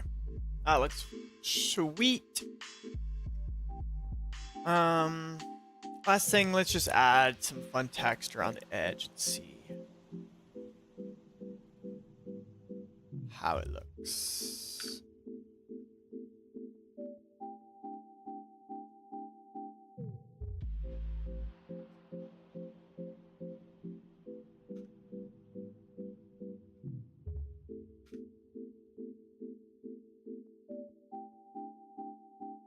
Oh, this has to be a construction line too. Text.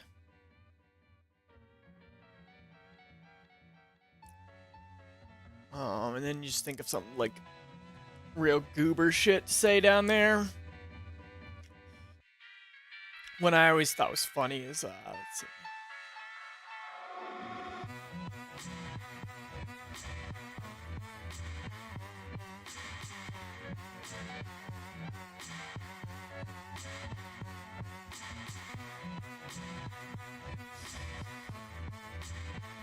Passion first, the rest will follow.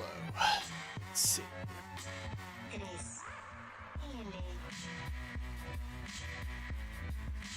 And I usually use this font just because.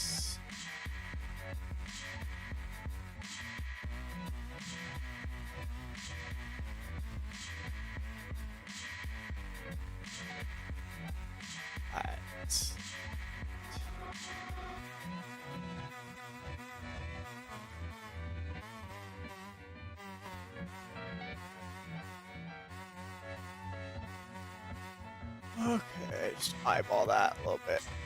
Oh.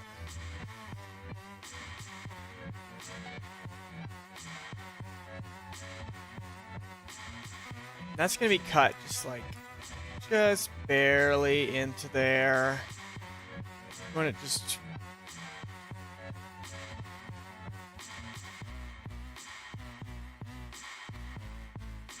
just barely etched in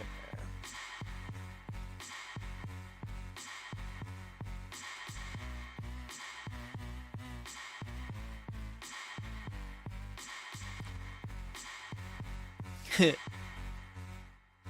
That's might be a little silly, but for the render, let's see what it looks like. I think that's fun.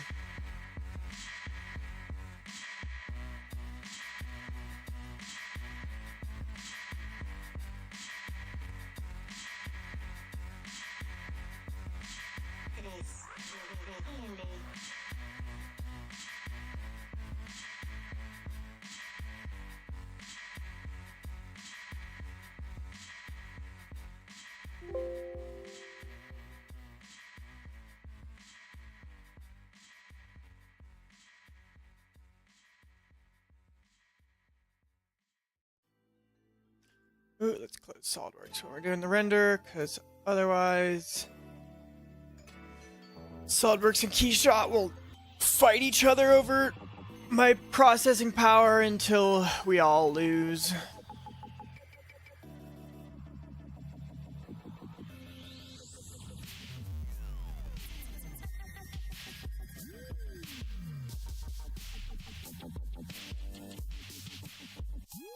Let me know what you guys think of the music change over the lo-fi stuff.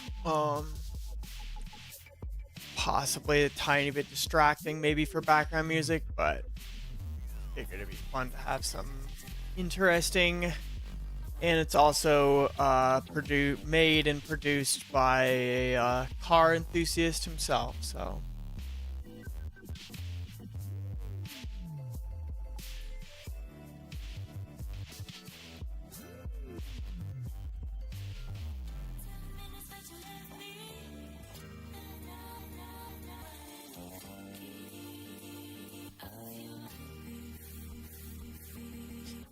I'm gonna have to change my center cap because the last wheels I had made, the manufacturer did not like my, wait, did I spell it wrong? God damn it.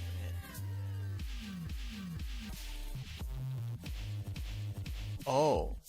Alright, let's go back and do that. Thank you.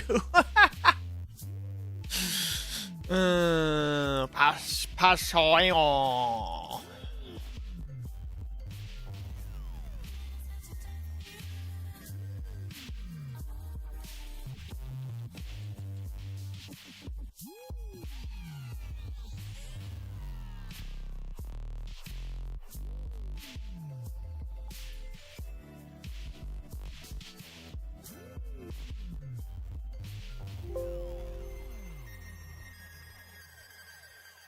Yeah, I like having kind of like silly phrases on the wheels. But don't ever do this again. What the hell? Lex, listen, Lex, I'm right here. I'm gonna look at Yeah, I you, like but putting the don't silly worry. phrases onto stuff that like kind of sound like some sort of kind of like gosh, I'm forgetting with this. Like one of those anecdotes that like a samurai master would like give that that then got like Google translated into English. I think that's just awesome. It's like it does relate back to like there's some old like work and SSR wheels that had like English text on them that was kind of funky, but like just really added some vibes.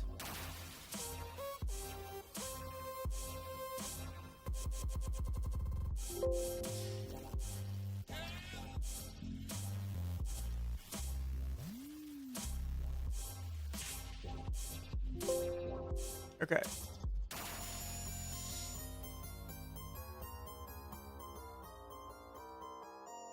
And we should be able to just update this, and it should just change. Yeah, like, let's see.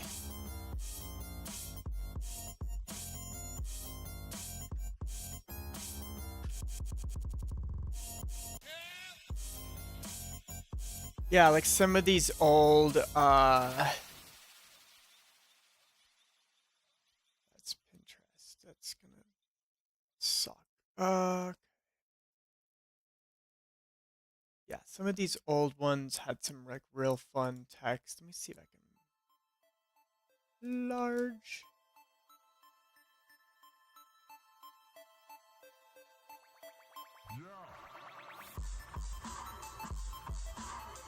Oh, that's great.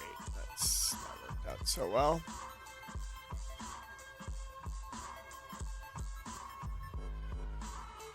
Well, you get what I mean. They're some kind of like funky English text, and these are like from the 80s. Let's see, racing machine soup. Oh, that's not even okay. Open image in chat. What does that say?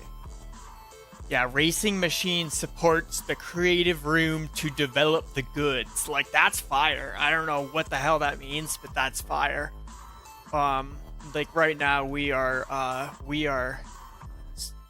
in the creative, we are developing the goods, and the racing machine is supporting us while we create the goods. That's so cool. I want to just put that text on it. Alright, we're back where we started. We got things spelled correctly. What a miracle.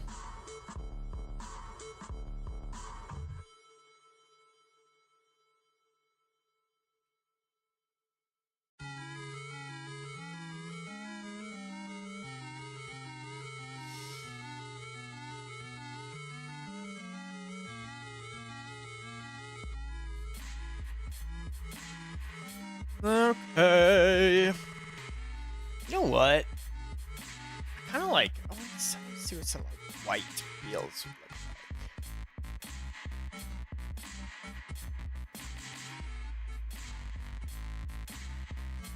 It's not really white, is it?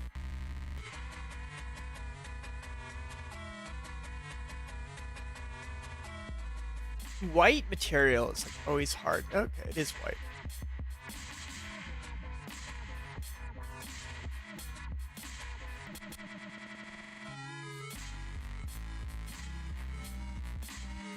There we go. Yeah, see, I feel like these look good with light.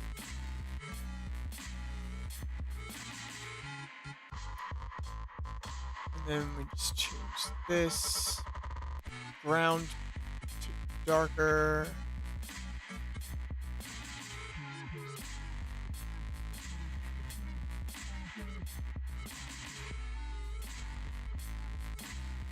Okay.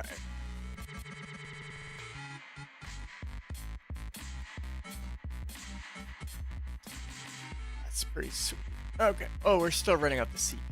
We got GPU. Boom. Cleaned it up real quick.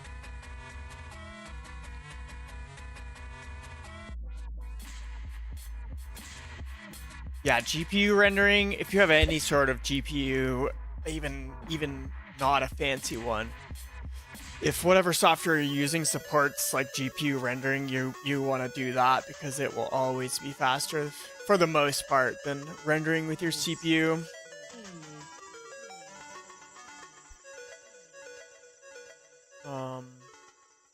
Alright, so we're gonna make. I like that one before. We had the like straight on-ish view, and then we had another wheel to the side of it. It was in more of an angle. That was fun.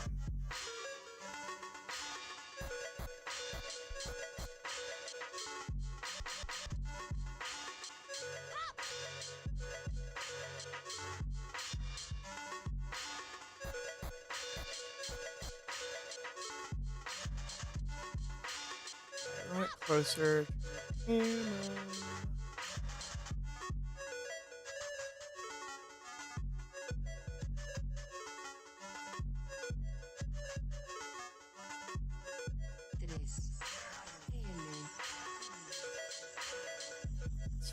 camera. Cool. That's a pretty cool scene. Save the camera.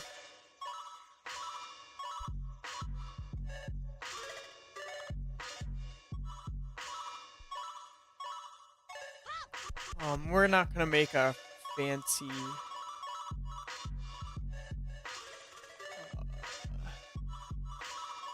environment this time, I don't think. I want better contrast, so we might actually make our own scene here. Okay, so we're going to add some lights. So I'm gonna do that, not cylinder, just kidding. Want to add a disc to make some lights.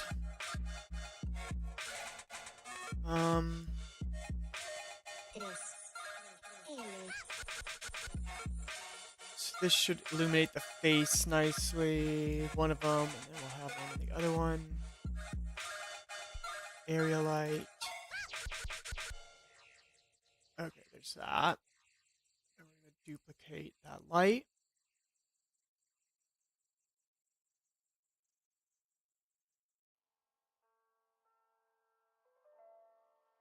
We want one to kind of splash down the top. That's pretty good.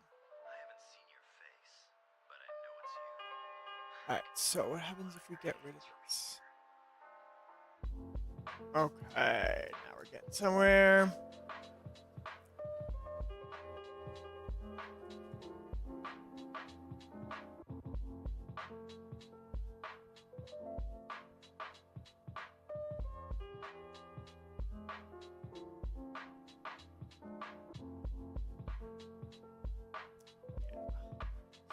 Making your own lighting environment is always going to look better than just using one of the stock ones. I just wanted to be lazy, but that's what I got. Boom. Yeah, see that immediately. It looked so much better.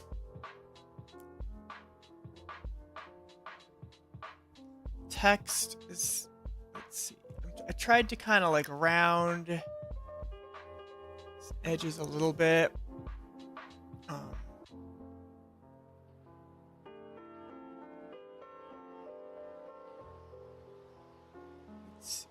Point 75. Why don't you shoot? What's wrong? Let your nerve. So you can kind of cheat and round some edges and some stuff inside Keyshot, but sometimes it just doesn't work.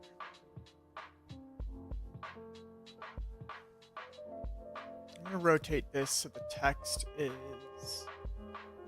visible over there, but it's still kind of at the same angle. Oh, there's that before because I liked that. Okay.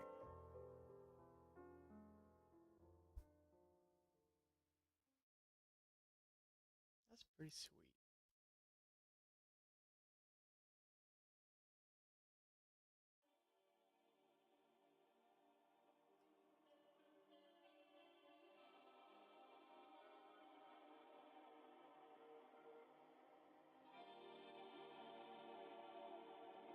Add a little bit more shine to that white color. I want it to be like a cool white, not a warm white.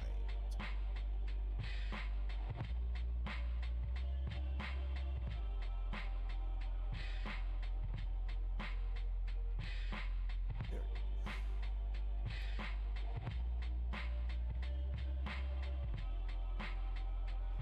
go. The last thing is we're gonna make use of that cylinder to add in that like particle effect.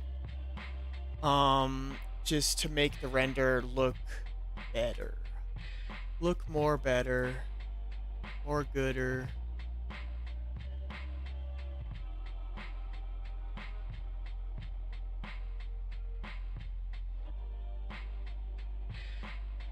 scattering medium. And I'll tint the smoke a little bit, 'cause that's fun to do that. Oh, and now it takes, oh, and it got sad. I have to disable the GPU again. Okay.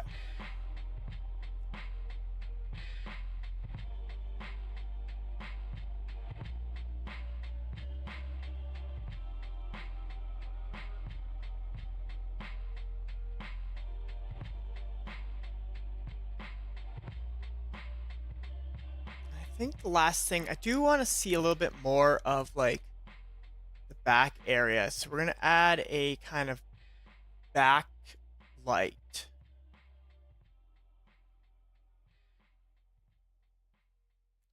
I'm going to add a little spotlight behind all of this to kind of illuminate the back of the wheel a little bit.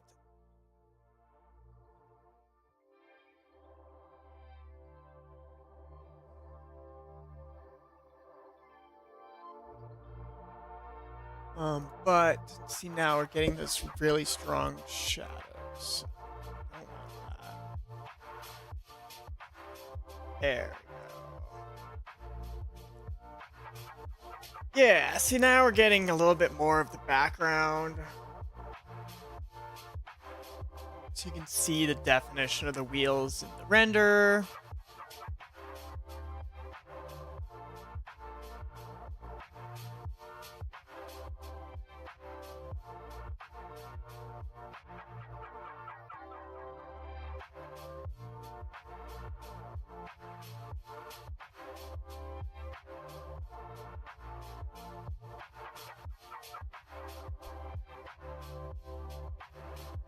Looks pretty sweet.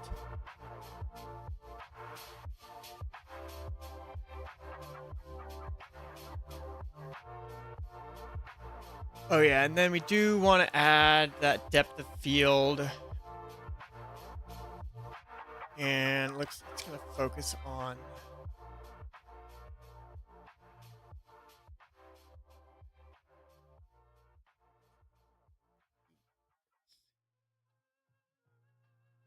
hide that cylinder so that I can target where I want it to focus.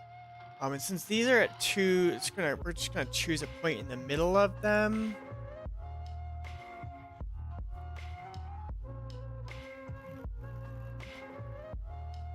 And adjust it, because I want like this edge that's closest to the screen, or to you, the viewer, to be a little bit out of focus, but I do want the wheel to be in focus for the most part. This one. Yeah, see, now we get a little bit of that blur on there and back here. Just makes it look more photographic. Always looking for ways of adding like more realism into a render.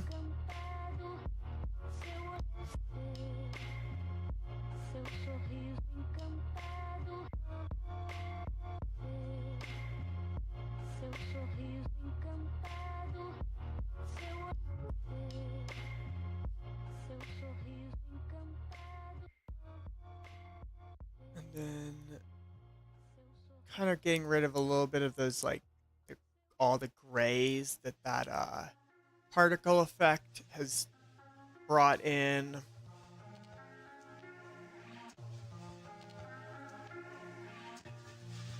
That looks pretty damn cool.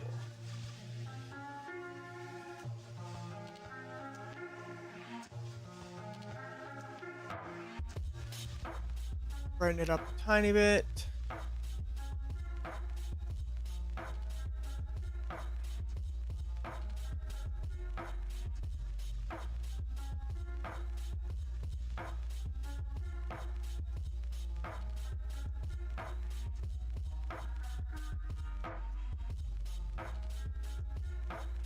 That's dope.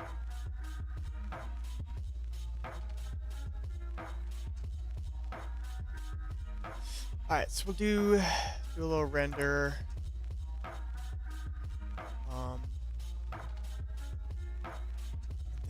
do want to do like a vertical render.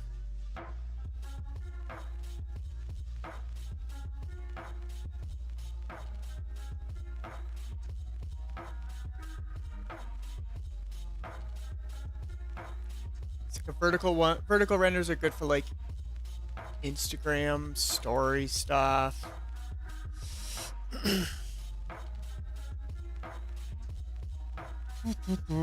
And then it's just running the render right now. Yeah, so I think definitely made a lot of progress today compared to on Thursday last week, where I don't know, at the end of that I was pretty unhappy with what I had made. But I was just getting used to streaming and like thinking and talking and doing all this stuff at the same time. So I'll get better at that as I go along. But I think today things have gone a lot better. And already this is a wheel that like I could see on a car and be like real psyched about seeing. I think there's still some room for improvement. I know I like said that these kind of spike parts should have been flat, but now I'm wondering if maybe they had like they were more like steepled. And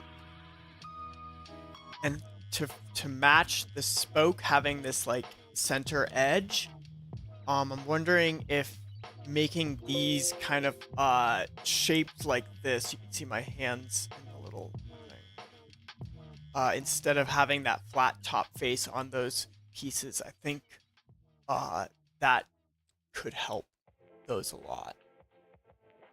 I do like the little triangles I added in here.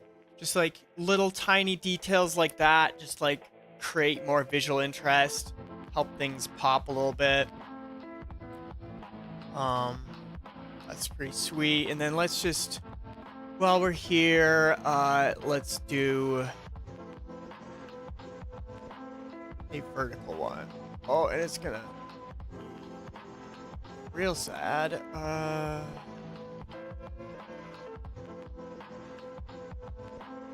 Oh no.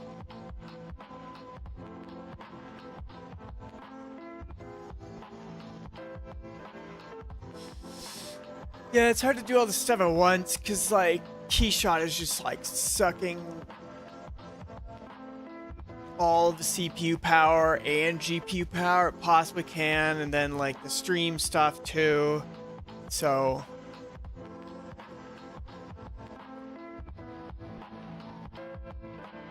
there we go. Okay. So we could see if we could just get away with... Oh, we gotta hide these. Okay, let's get rid of the particles for now. Hide these from the camera.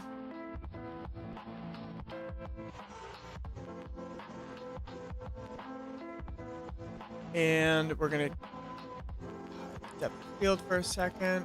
Whoa.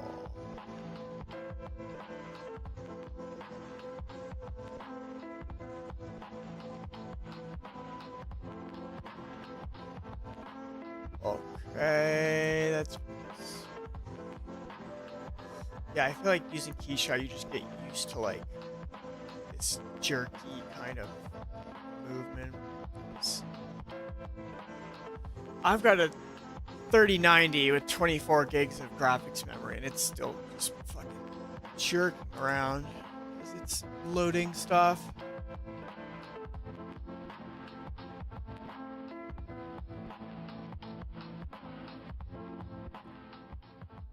That's pretty cool. Although it's like the camera, there's like some sort of lens distortion happening. I think if we do like a longer focal length lens, there we go, it will have less distortion.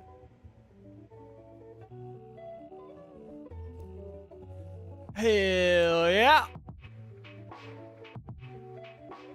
And then I do want to rotate these so that my logo is right side up on at least one of them, but ideally both of them.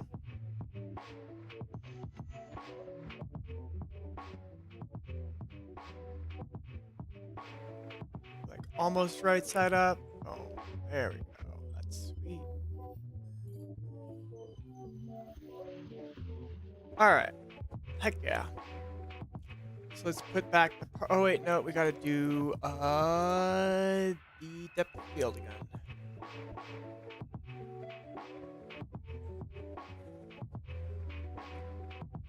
This might be a point where we don't actually want. We don't actually want too much blur. There we go.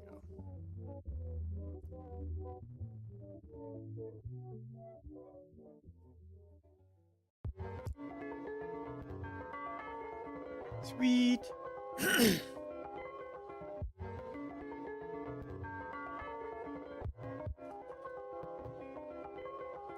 Okay, and then after this, I can show you. I can bring this into Photoshop and like kind of just make these kind of pop even more.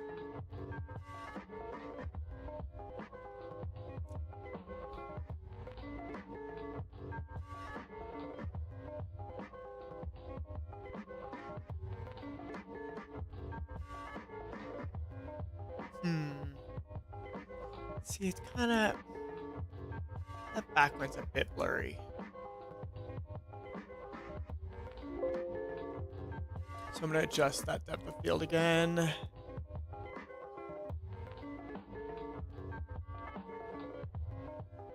And we start over.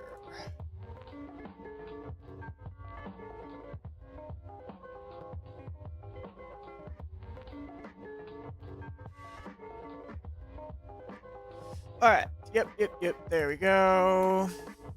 Yeah, and this could be used for like an Instagram story or whatnot.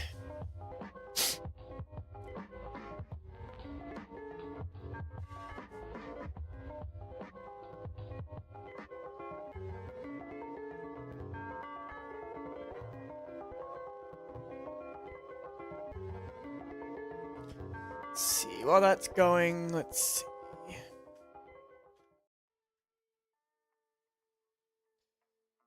Once again, I am playing some music by Future Boy 3L right here. Someone I've found long ago, like over 10 years ago on Tumblr, of all places. Back when I had a Tumblr car blog, and a bunch of other people did too. That was kind of like where my sense of style car-wise like began, was Tumblr. And this is one of the people that I found. I never really like talked to him or anything, but it's just interesting because I later saw that he was like making and producing some music, and it's free on his Bandcamp, so I'm playing it right now because I think that's okay. Hopefully Daddy YouTube doesn't airstrike my apartment for playing music that's not lo-fi beats to study to. But if you want to, you can go to his Bandcamp, 999k.bandcamp.com. You can download any of his stuff you've been listening to today while watching me from here for free, or if you tip him $1 per album, you can listen to it stream it inside the Bandcamp platform, which is cool. And yeah, he's got a cool S13 Panasports and red tint that matches the red car, which is wild. Sweet, sounds like the render's done.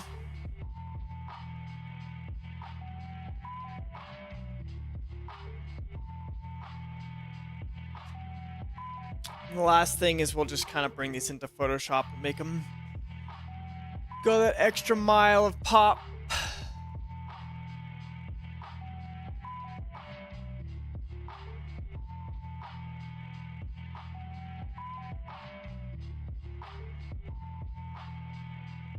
because this vertical one especially has a lot of that kind of particle effect. And I don't want all of that in there, so we're gonna mess with it a tiny bit. Just go into the levels. This is like the thing I use the most for images that I just want to like improve how they look. Is you could see this like histogram thing of the image, and this is like how much of the it's kind of like how much of the image is in that color range, or that not color range, that like brightness range. So down here is like the darkest, like it's 100% black, and here's 100% white. So you can see that I have 100% white in the picture, which some people would say things are blown out, but I don't have any black in there. Like there's all this space down here. So if I bring this bottom one up, it will bring black towards that. But I don't want it to be like black. If it makes any sense. I'm gonna do that. And just that by itself, sometimes I just do that. Sometimes I like to see just what the Photoshop like auto tone stuff is, and then I'll like use the fade, kind of fade it back, because I don't want it to like all of that kind of particle effect to be removed. I just want a little bit.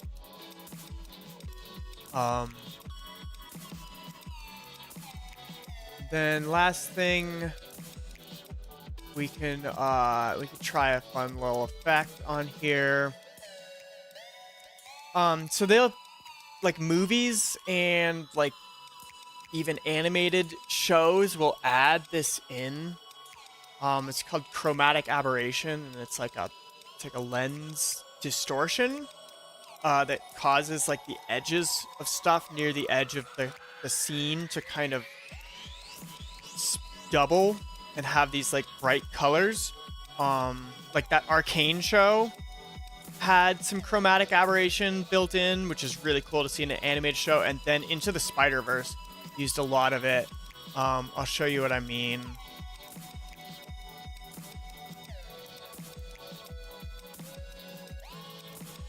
I just bring that in. Now you can see, okay.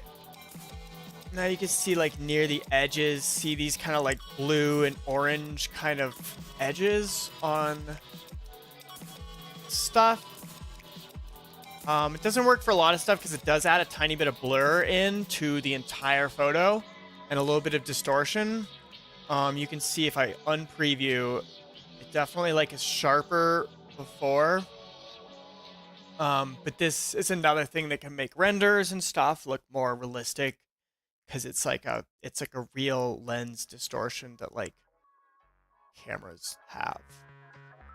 So it makes your renders look more like photos, because your eye notices stuff like that and is like, oh, this is a camera thing, even if you don't really know that. So boom, I like that. That's fun.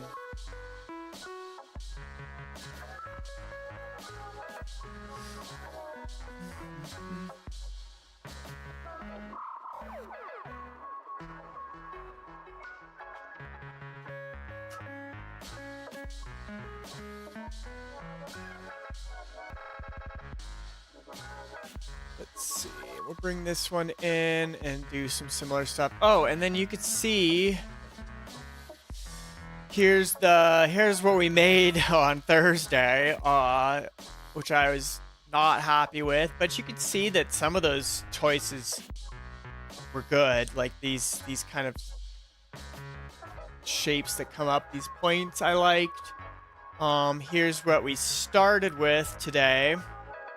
Simple wheel. And then here's where we are now. Getting some like real personal fun touches into the wheels, and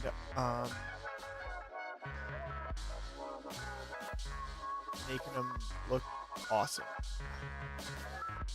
So honestly, this already looks pretty damn good. Just bring it up a tiny bit.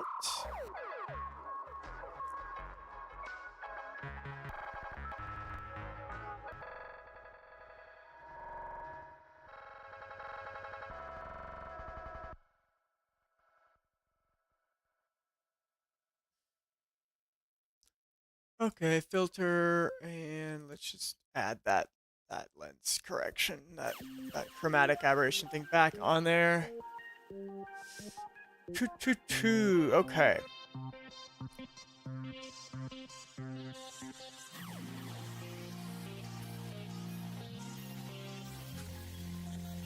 All right.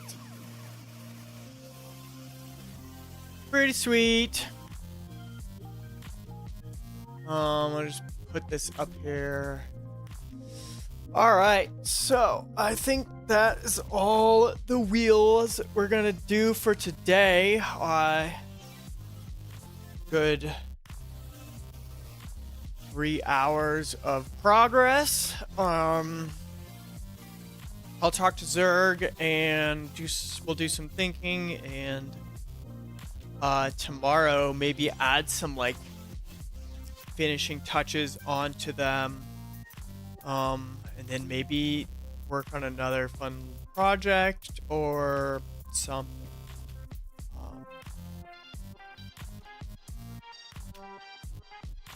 Yeah. Thank you guys for tuning in.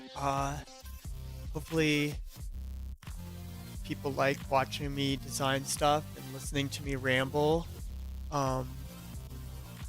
It's been nice because it's helping me stay productive, knowing that I have to be on here like 4 days a week and doing stuff, and kind of helping me vocalize my process, and hopefully do some more projects, wheel and car wise. And then also I do have those cool vintage camera / instant camera modification things coming up soon. Just waiting on getting a better camera for that so that I can have an overhead camera so you can see the physical stuff happening, to like taking apart the camera, the fitting of the or the 3D printed parts and all that stuff, because if I use my webcam, no one's going to be able to see what I'm doing. Also, it's an excuse to hopefully soon get a new camera. I love excuses to buy camera things. Yeah, hope you guys have a good rest of your day. I will be back on tomorrow at around the same time at like 1 p.m. Mountain Time. On Twitch and on YouTube, multi-streaming under Idle Night TV. The YouTube one is a little bit harder to get to because I'm not showing up on like their search thing yet for some reason. But if you just do youtube.com/profiles, I think it is. Or no, let's see. It is youtube.com/@Idle Night TV. You will get to my YouTube account. It's a lot easier to find on Twitch. Just search Idle Night TV. Hopefully at some point soon it can just be found through the search function on YouTube as well.